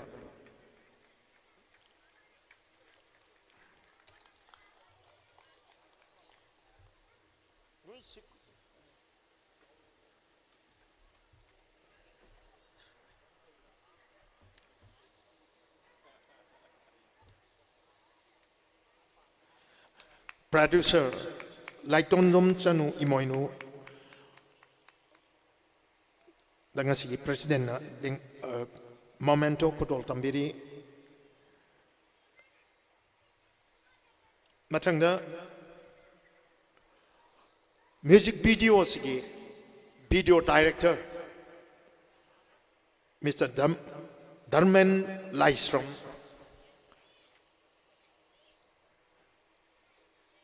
Director Mr. Dharmen Laistrom dengan pirang naba yamna young and energetic director yam promising director ni Manipuri film gi Mr. Dharmen Laistrom ikai khumna jariba president lengyal amadi momento kodol tambiri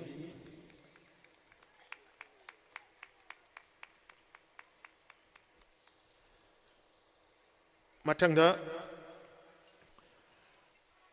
music video sigi editor ikai khumna jariba yoimayai mongsawa video editor yoimayai mongsawa ingat pasida khubak ikhukuna dre khubak khara kubina bai dan sari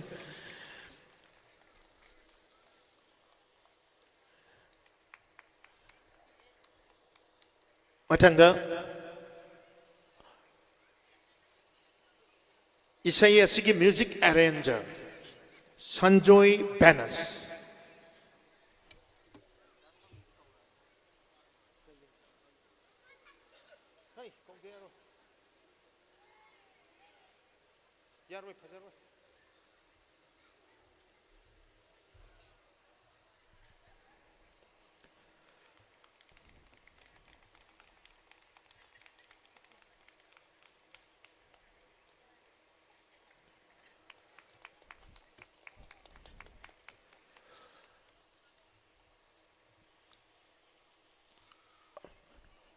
뮤직 비디오시다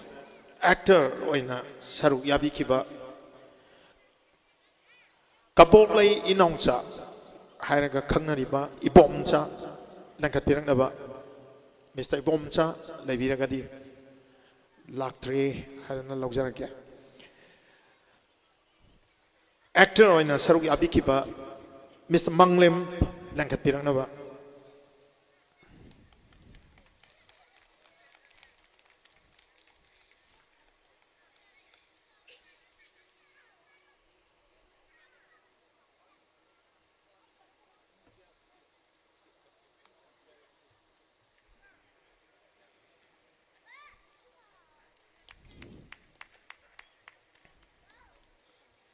마탕다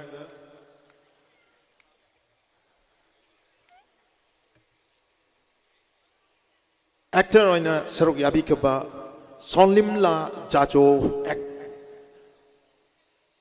솔림라 자조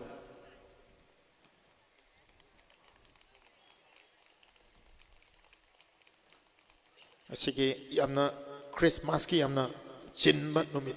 ꯇꯥꯟꯖꯥ ꯑꯃꯗ ꯁꯤꯜꯂꯕ ꯃꯇꯝ ꯀꯥꯏꯊꯣꯛꯄꯤꯗꯨꯅ ꯊꯧꯔꯝ ꯑꯁꯤ ꯃꯄꯨꯡ ꯐꯥꯅ ꯁꯔꯨꯛ ꯌꯥꯕꯤꯕꯒꯤꯗꯃꯛꯇ actor ꯖꯥꯖꯣꯕꯨꯁꯨ ꯉꯝꯈꯩ ꯂꯩꯇꯅ ꯊꯥꯒꯠꯆꯔꯤ ꯃꯊꯪꯗ ꯃꯁꯛ ꯅꯥꯏꯔꯕ mister Prasanta Oinam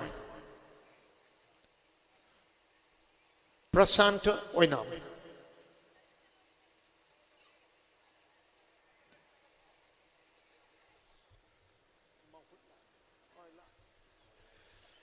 Mama Sadi Langbirak Trea, the Mahutsin Biraga, the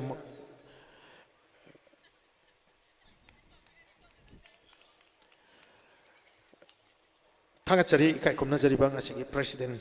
Pampam Lang, the Langsin Biriba. Tamo Narendra Ningwa Mabusu, okay, later in Tagasari. Matangasi Nangon the Hectatai, Hibisigi Pakong, Pakong, Asi Pongbi and Nabagita Makta Sangai Rabi Manipuri digital filmgi Arang Tawan Misak Ikai Kumnazari bi Binata Laima. Tangkat pirak naba, ahu makuwa kalau ina na taramna. Kutol po nasi ngasigi ciggeski pampamlang daleng sin biriba, ikai kumna zariba. Romy Maiti, ikai kumna zariba filmmaker national award winner na kutol tambigani.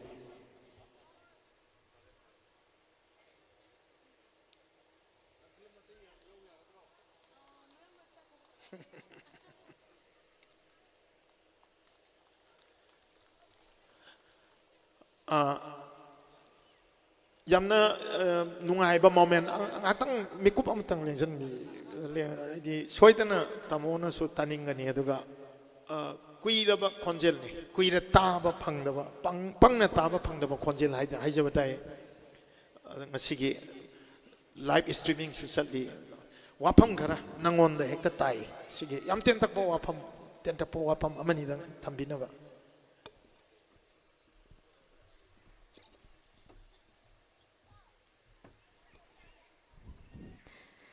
Good evening, mayam. Ahan bamagtada dai selection biriba agi senior artist respected mayam ama ai kongno na khurumjari kaino aino wa hengang maga mai mutkre aduga mangdal selection biriba mayam punamaksu kongno na khurumjari ai isai sigi matang da namam dai gi matang do ai wafam khatang thamjage ba I say, Adum I say, Nasidagina, Chahi, Taraga Tariat, Mupare, Aina, Film Gilinda, Isai Oiro, Moiro, photo session Gumba Gumbanatana, I came to Totana from Lerapone. Aduga Dasamiga, Dasamigi, Siseziga, Moinila, Damienziga, director Damienziga Laeduga. Isayam Tandamzi in high boko, Adudugadi. I so hoy in a high, Aduga Moenina, Tauda color hay, hoy in a yes and a yard, Aduga, shooting the haying togo, Tabani. ꯑꯩꯅ ꯀꯩꯅꯣ ꯍꯥꯏꯁꯤꯕꯨ shooting ꯍꯌꯦꯡꯒꯤꯗꯃꯛꯇ ꯍꯧꯖꯤꯛ ꯂꯥꯛꯏꯁꯤꯕꯨ ꯀꯩꯅꯣꯅꯦꯅ ꯍꯥꯏꯔꯦ ꯑꯗꯩ ꯍꯥꯏꯗꯤ ꯌꯨꯝ ꯄꯥꯜꯂꯕꯅꯤꯅ ꯅꯨꯄꯥꯗꯁꯨ ꯐꯦꯃꯤꯂꯤꯗꯁꯨ ꯍꯥꯏꯕ ꯑꯃ ꯆꯪꯉꯤꯗꯅꯀꯣ ꯑꯩꯁꯦ ꯌꯦꯁꯁꯦ ꯍꯥꯏꯕꯁꯦ ꯉꯝꯗ꯭ꯔꯦꯕ ꯃꯣꯏ ꯃꯃꯥꯡꯗꯗꯤ ꯑꯩꯁꯦ ꯑꯩ ꯐꯦꯃꯤꯂꯤꯗ ꯍꯥꯏꯔꯛꯈꯤꯒꯦ ꯅꯣꯏꯒꯤꯗꯣ ꯍꯥꯏꯗꯤ ꯍꯌꯦꯡꯑꯅ ꯍꯥꯏꯖꯜꯂꯛꯑꯕꯅꯤꯅ ꯍꯥꯏꯅꯕꯒꯤ ꯃꯇꯝꯁꯦ ꯑꯩ ꯃꯥꯁꯨ ꯊꯕꯛ ꯆꯠꯈꯤ니 ꯅꯨꯃꯤꯗꯥꯡꯗ ꯍꯜꯂꯛꯇꯣꯏꯅꯦ ꯀꯃꯥꯏꯅ ꯇꯧꯅꯤ ꯁꯤꯗꯤꯅ ꯑꯩꯁꯦ ꯉꯥꯛꯇꯪ ꯐꯝꯃꯝꯃꯨ ꯆꯥ ꯂꯣꯜꯂꯨꯈꯤꯒꯦ ꯍꯥꯏꯖꯟꯅꯔꯒ ꯑꯩꯁꯦ ꯀꯥꯔꯦꯕ ꯀꯀꯥ ꯑꯗꯨꯗꯨꯒꯗꯤ ꯐꯣꯟ ꯇꯧꯔꯦ ꯑꯩ ꯁꯨꯃꯥꯏꯅ ꯇꯧꯗꯅ ꯗꯥꯁꯥꯃꯤꯒ ꯃꯣꯏ ꯆꯦꯆꯦꯒ ꯂꯥꯛꯑꯦ ꯀꯃꯥꯏꯅ ꯇꯧꯁꯤꯒꯦ ꯁꯨꯇꯤꯡꯁꯤꯗꯤ ꯂꯧꯒꯤ ꯍꯥꯏꯗꯤ ꯌꯥꯝ ꯊꯨꯖꯜꯂꯤꯁꯤ ꯀꯔꯤꯒꯤꯅꯣ ꯍꯥꯏ ꯀꯥꯟꯗ ꯂꯧ ꯌꯩꯕꯒꯤ ꯁꯤꯖꯟꯁꯦ ꯂꯣꯏꯁꯜꯂꯛꯄ ꯍꯥꯏꯇꯥꯔꯦꯀꯣ ꯑꯗꯨꯅ ꯂꯧ ꯌꯩꯕꯗꯣ ꯂꯣꯏꯁꯜꯂꯛꯑꯕꯅꯤꯅ ꯑꯩꯈꯣꯏꯅ ꯌꯩꯅꯤꯡꯕ ꯍꯥꯏꯁꯦ ꯑꯗꯨꯒꯤ ꯑꯦꯔꯦꯟꯖꯇꯨꯗꯤ ꯌꯥꯝ ꯆꯥꯎꯔꯗꯕꯅꯤꯅ ꯃꯤꯒꯤ ꯂꯧ ꯌꯩꯐꯝꯗꯨꯗ ꯑꯩꯈꯣꯏꯅ ꯁꯨꯇꯤꯡꯁꯤ ꯇꯧꯁꯜꯂꯨꯗꯧꯕ ꯑꯣꯏꯕꯅꯤꯅ ꯌꯥꯝꯅ ꯂꯤꯃꯤꯇꯦഡ് ꯇꯥꯏꯝ ꯑꯣꯏꯕ ꯍꯥꯏꯇꯥꯔꯦ ꯑꯗꯨꯗꯨꯅ ꯁꯨꯃꯥꯏꯅ ꯑꯩꯁꯦ ꯋꯥꯔꯤ ꯉꯥꯛꯇꯪꯗꯨꯅ ꯃꯊꯛ ꯀꯥꯈꯠꯂꯒ ꯑꯩꯁꯦ ꯋꯥꯔꯤꯁꯦ ꯂꯤꯕꯅꯦꯕ ꯑꯩꯒꯤ ꯍꯁꯕꯦꯟꯁꯤꯗ ꯑꯗꯩꯗꯤ ꯁꯣꯏꯅꯦ ꯅꯨꯡꯉꯥꯏꯇꯦꯅꯦ ꯁ꯭ꯋꯥꯃꯤ ꯀꯨꯃꯥꯔꯗꯣ ꯍꯥꯏꯌꯦ ꯃꯥꯁꯦ ꯑꯗꯩꯗꯤ ꯑꯗꯨꯗꯤ ꯌꯦꯁ ꯍꯥꯏꯈ꯭ꯔꯒꯦꯅ ꯍꯥꯏ ꯑꯗꯩ ꯍꯣꯏꯅ ꯍꯥꯏꯅꯔꯒ ꯑꯗꯨꯃꯥꯏꯅ ꯌꯥꯅꯈ꯭ꯔꯒ ꯑꯩꯁꯦ ꯌꯦꯁ ꯍꯥꯏꯔ ꯊꯥꯗꯣꯛꯈ꯭ꯔꯦ ꯑꯗꯨꯗꯨꯒ ꯅꯣꯡ ꯍꯦꯛ ꯉꯥꯟꯕꯒ ꯁꯨꯇꯤꯡ ꯑꯗꯨꯝ ꯆꯠꯂꯦ ꯑꯗꯒꯤ ꯅꯣꯡꯃ ꯒꯦꯞ ꯑꯃꯨꯛ ꯂꯩꯔꯒ ꯑꯃꯨꯛ ꯁꯦꯗꯨꯜꯗꯣ ꯑꯃꯨꯛ ꯄꯤꯔꯦ ꯑꯗꯨꯃꯥꯏꯅ ꯌꯥꯝ ꯊꯨꯕ ꯇꯥꯏꯃꯤꯡꯗ ꯑꯣꯏꯅ ꯇꯧꯈꯤꯕꯀꯣ ꯑꯗꯣ ꯑꯩꯁꯦ ꯍꯥꯟꯅ ꯂꯩꯕꯗꯒꯤ ꯑꯩꯒꯤ ꯍꯧꯖꯤꯛ ꯂꯩꯔꯤꯁꯤꯒ ꯋꯦꯠꯁꯦ 2-3 kgꯗꯤ ꯍꯦꯟꯒꯠꯂꯦꯕꯀꯣ ꯑꯁ ꯑꯩꯁꯦ ꯋꯦꯠꯁꯦ ꯈꯤꯇꯪ ꯂꯧꯊꯣꯛꯄꯒꯤ ꯃꯇꯝꯁꯦ ꯄꯤꯔꯗꯤ ꯅꯨꯡꯉꯥꯏꯒꯗꯕꯅꯦꯅ ꯑꯩꯅ ꯍꯥꯏ ꯎꯄꯥꯏ ꯂꯩꯇ꯭ꯔꯦ ꯏꯕꯦꯝꯃ ꯃꯊꯪꯒꯤꯗ ꯇꯧꯔꯁꯦ ꯍꯥꯏꯌꯦ ꯃꯥꯅ ꯑꯗꯨꯒ ꯅꯝꯐꯨꯗ ꯑꯗꯨꯃꯥꯏꯅ ꯇꯧꯔꯒ ꯃꯣꯏ ꯆꯦꯆꯦꯒ ꯃꯣꯏ ꯇꯧꯔꯒ ꯑꯩꯁꯦ ꯌꯥꯍꯟꯈ꯭ꯔꯦ ꯑꯗꯣ ꯑꯗꯨꯝ ꯅꯝꯈ꯭ꯔꯦ ꯐꯖꯕ ꯐꯖꯗꯕꯗꯤ ꯈꯪꯗꯦ ꯃꯌꯥꯝꯒꯤ ꯀꯃꯦꯟꯗ ꯇꯥꯔꯦ ꯑꯗꯣ ꯐꯖꯗ꯭ꯔꯁꯨ ꯐꯖꯩꯁꯤꯗ ꯍꯥꯏꯕꯤꯔꯣꯁꯤꯅ ꯂꯩꯔꯦ ꯑꯩꯗꯤ ꯊꯤꯁꯦ ꯁꯨꯡꯍꯥꯏ ꯍꯥꯏꯕꯤꯔꯅꯨ ꯑꯩꯒꯤ ꯑꯣꯏꯅ ꯑꯗꯨꯒ ꯃꯌꯥꯝꯅ ꯅꯨꯡꯁꯤꯕꯤꯗꯨꯅ ꯗꯥꯁ꯭ꯋꯥꯃꯤꯒꯤ ꯁ꯭ꯋꯥꯃꯤ ꯀꯨꯃꯥꯔ ꯑꯣꯏꯅꯥꯝ ꯍꯥꯏꯔꯤꯕ ꯌꯨꯇ꯭ꯌꯨꯕ ꯆꯦꯅꯦꯜꯁꯤꯕꯨ ꯁꯞꯄꯣꯔꯠ ꯇꯧꯕꯤꯕ ꯑꯣꯏꯅ ꯑꯩꯈꯣꯏ ꯃꯌꯥꯝ ꯆꯦꯟꯖ ꯆꯣꯡꯖꯔꯤꯕ ꯑꯥꯔꯇꯤꯁ ꯃꯌꯥꯝꯁꯤꯁꯨ ꯅꯨꯡꯁꯤꯕꯤꯕ ꯑꯣꯏꯅ ꯁꯞꯄꯣꯔꯠ ꯇꯧꯕꯤꯌꯨ ꯍꯥꯏꯕꯁꯦ ꯍꯥꯏꯖꯔꯒ ꯃꯌꯥꯝꯗꯒꯤ ꯈꯨꯔꯨꯝꯖꯔꯤ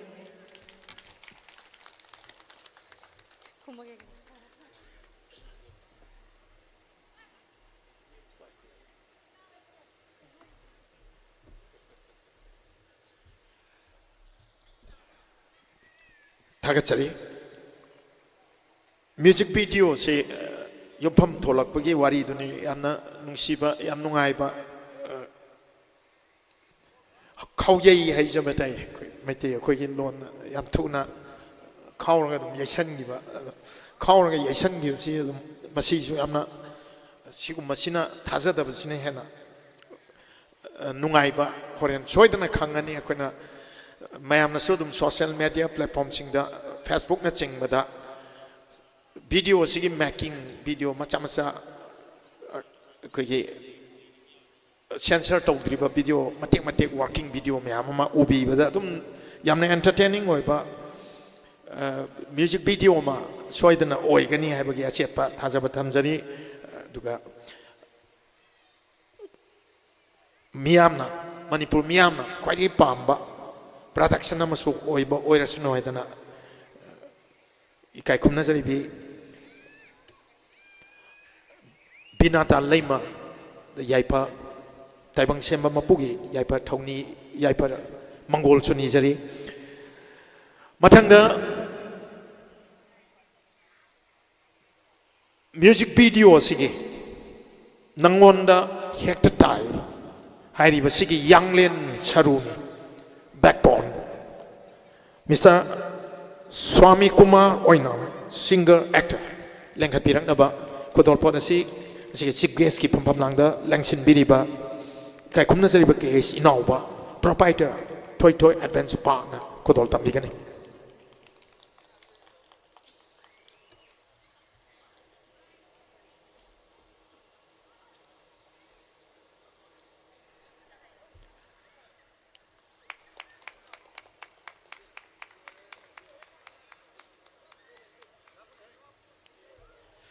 थागतचरी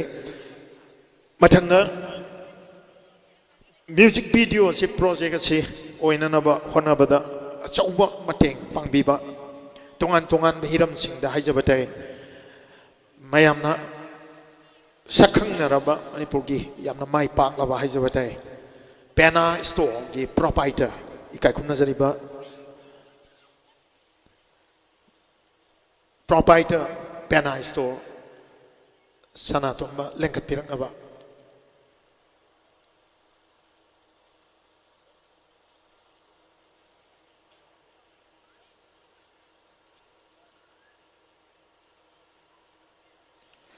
Kutong Ponasi President Gi Pampam Lang the Lengsin Biriba Kaikumna Zariba Narendra Ningomba Tamona Kudol Tambigani.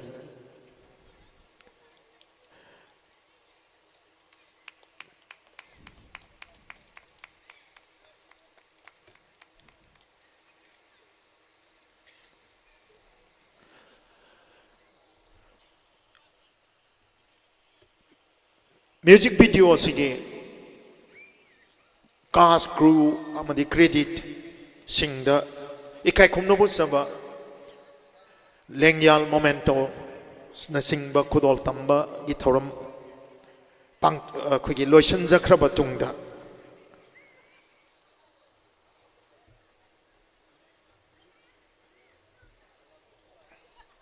video se khogi nasige dies the lengsin biriba Case President Guest of Honors ina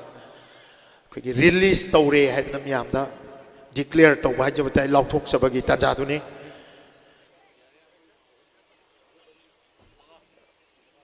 asigi Dice Langston Biriba President Chief Gates amadi Guest of Honors singna music video se miyamda kuchina bagi tajaduni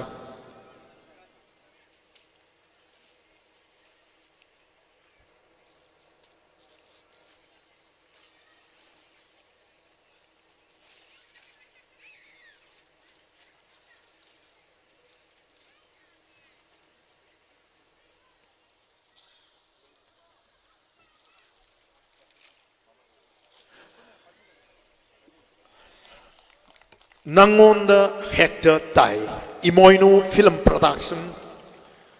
Amadi Lystrom Pictures na produce tawjaba Hentoi Oinam na kudol tamjaba Swami Kumar Oinam gi Konjelda Binata Leima Amadi Swami Kumar Oinam ani na acto biduna kudol tamjariba Nangonda Hector Tai film music video se release tawjare miyam na kuchin nazare. Thank you.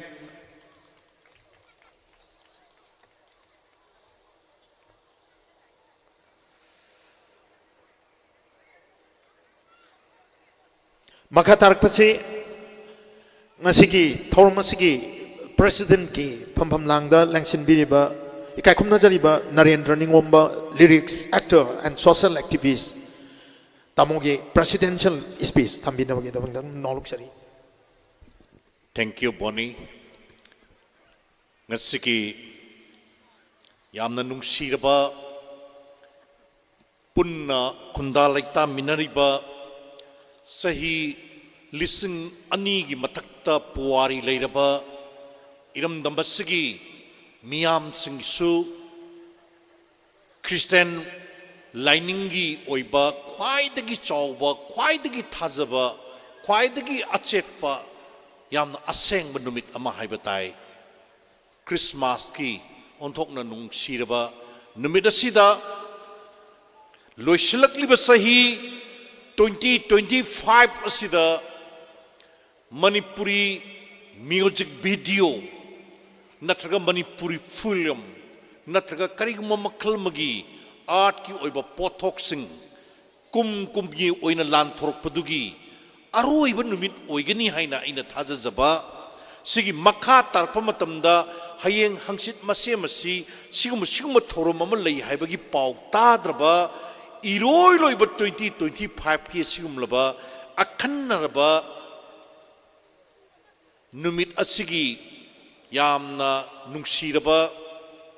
thorom asigi dais de lengsin biriba Kwai pumna makpu aina noloksari mangdeleng siliba tokai be hiram kaya da mithoi raba mi hel laba kwai tara pumna mak na ngasigi thoromarsi da saruk yaba lengbi raktana Manipuri music video gi support to biba aikoi artist singbu aikoi ngasi langthok sari ba potok asibu mayamda ꯋꯤꯁ ꯄꯤꯕꯤꯅꯕꯒꯤꯗꯃꯛꯇ ꯂꯦꯡꯕꯤꯔꯛꯂꯤꯕ ꯈ꯭ꯋꯥꯏ ꯇꯔꯥ ꯄꯨꯝꯅꯃꯛꯄꯨ ꯂꯦꯞꯆꯔꯤꯕ ꯃꯐꯝ ꯑꯁꯤꯗꯒꯤ ꯉꯝꯈꯩ ꯂꯩꯇꯅ ꯏꯀꯥꯏ ꯈꯨꯝꯅꯕ ꯎꯠꯆꯕꯒ ꯂꯣꯏꯅꯅ ꯊꯥꯒꯠꯆꯕꯗꯨ ꯊꯝꯖꯔꯤ ꯁꯤꯡꯖꯃꯩ 360ꯒꯤ ꯂꯥꯏꯚ ꯁ꯭ꯇ꯭ꯔꯤꯃꯤꯡ ꯇꯦꯂꯤꯀꯥꯁ ꯌꯨꯇ꯭ꯌꯨꯕꯇ ꯇꯧꯔꯤꯕ ꯑꯁꯤꯗ ꯌꯦꯡꯕꯤꯔꯤꯕ ꯈ꯭ꯋꯥꯏ ꯇꯔꯥꯕꯨꯁꯨ ꯅꯣꯂꯨꯛꯄ ꯎꯠꯆꯔꯤ ngasi music video ma lanthoe nangon da hek ta tai asumna mingthon ba matam kuina urudraba aikoi lamdam asigi digital film gi hogolak padagi chahi khara khachik tang lektharak pada mangai riba adum laba matam madudagi yawol lakhiba binatana ek tauri haibasi miyam punnamakna yapna yengningani yapna nungaigani mana telabasu tena magi wapam khara sigi making gi matangda thanambadu very interesting yamna nungai singa tani aikoi art ki lambi ase maruine film ase si huji haramiduni low khawul loisalakpa matam numit mari mangani lekhati low khawul loi khragadaba aduga film asigi magi sagatliba concept adudaida aikoina changsinba naksilluba yaroidabanina hayengmak hekta namdaba yadetana la kanduda mangonda thengnagiba awaba magi imung manungi magi family digi ayaba lownanabu honarakpa aduga loinana mayanaraba matungdagi di masigi thabak asi changsallaktana ngasidi aikogi khutti yoraiba kayada nungsikraba warino tenkraba warino adubu yamna interesting oiba yamna pukning thogotningai oiba artist ngasigi magi kathokpa adu sida yawi haidan tamjage ngasai romina haigre tung koina lehugadabadi atopam tanati aikoigi sagona dana ngasi su leiriba aikoigi isada kari yaurige di khangjadaba ai frikau da paisa amta yaude karimta yaude na haiba aduga magi masadadi magi identity aduga magi furup adugi natraga aikogi khunai adugi madugi mami sapchan puriba aikogi chatna role aikogi culture haiba simadi aikogi isadagi kaidong da setokpa yade aina aigi isadagi culture lokthokpa numit ado adugi numit adu aigi punsigi aroiba numit oigedone adugumlaba ondongna phajagraba sigi phajaba mayam sing sigi aesthetics mayam sing ase masi man khallakanda maduda akoi kari haigedege isaidu arangbu oigera nungsinungongi oigera amagi oigera madugi aesthetics mayam ama hapsalakanda pareng lengakanda anauba idea ama aikoi de piba haibase masi yamna maru oiba adugi sumatakta yamna tangai fadaba yamna kari haigedege amane hita tobu yadaba adumlaba yamna maru oiba amane art aibasidagini aikoi loin thorakadoini art agini nuksinaba lakadoiba adunabu prithibigi tokai ba global asik kangpik pixela kanda aikogi romi aikoi mangdo uji lengchan leiba romigi magi prithibi phawriba film India di thamgraji India dagi wang lantho kanda prithibigi charo festival kaya da saruk yaruriba adugumlaba maki film aikogi yum mayam yengbiba soidan yawbiram lagani ko aduna aikoidi kari hai aikogi loktaki punsirol siga aikogi khunarol gi punsirol siga ngasi mak hingiba aikoi mayam sing asiga kari mari leinani banoga ka haibadu magi film adu da kayam phajana narrate tawramno adu kanano ugi prithibigi miyam no uiba o manipur ko bolai phakama suk phajaba wakalon to sing thuo kanda film mamu oin lan thorpa ngamba adum leba yamna sangkhon ba misak amane adana romi bo awang ba thakta thaba phida ma da phamalli bani aduni ngasi akoina sauthuise romi pom bagi yosi screen tawjabagi tanjaduni मसी लोइबगा अखोई entertaining इसे नोंगाई थोरमसु मते अमा दुमक चथरकपगी तांजा लेजरी अदुना लैंबिरीब ख्वाई पुमनमक पुकनिंग चिंचिनजरी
ꯅꯨꯡꯁꯤꯕꯤ ꯅꯪꯒꯤ ꯋꯥꯈꯜꯗ tumba chaba sangdana lelene nungsina rasonanga asukwahanba kaina khiba taradi kari oihoni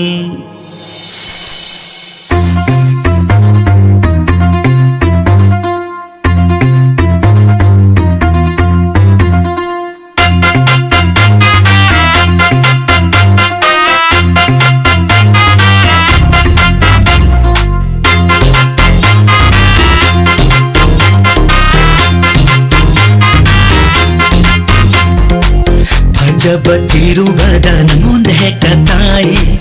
apamba tiruba nangonda hekta tai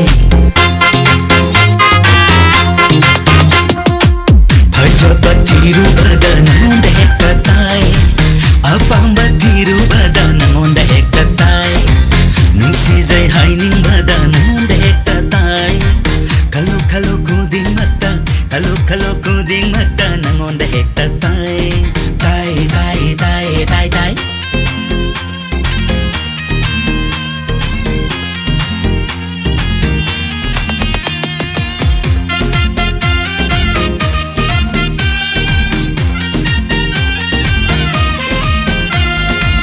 lona lona aina yengjaba nangu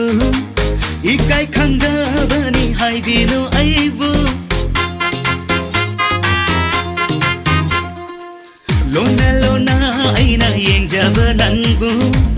ikai khangdabani haibinu aibu pajaba ningthiba miyamgi barakta nantabu yengningi nungsina aina pajaba ningthiba miyamgi barakta nantabu yengningi nungsina aina pajaba tirubada nangonda hekta tai apamba tirubada nangonda hekta tai tai tai tai tai tai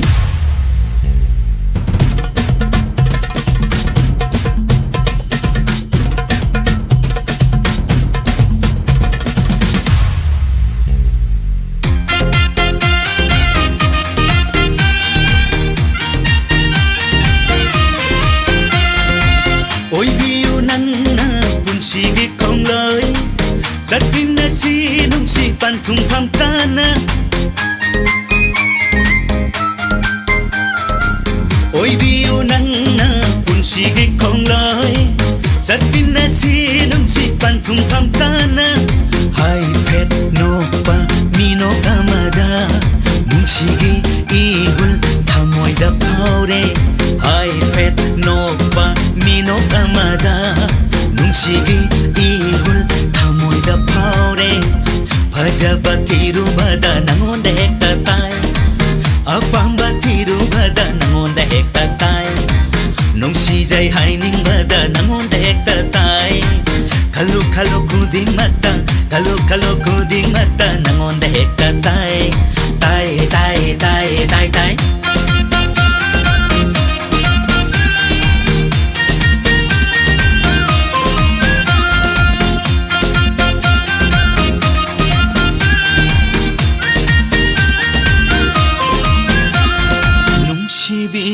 nangi wakhalda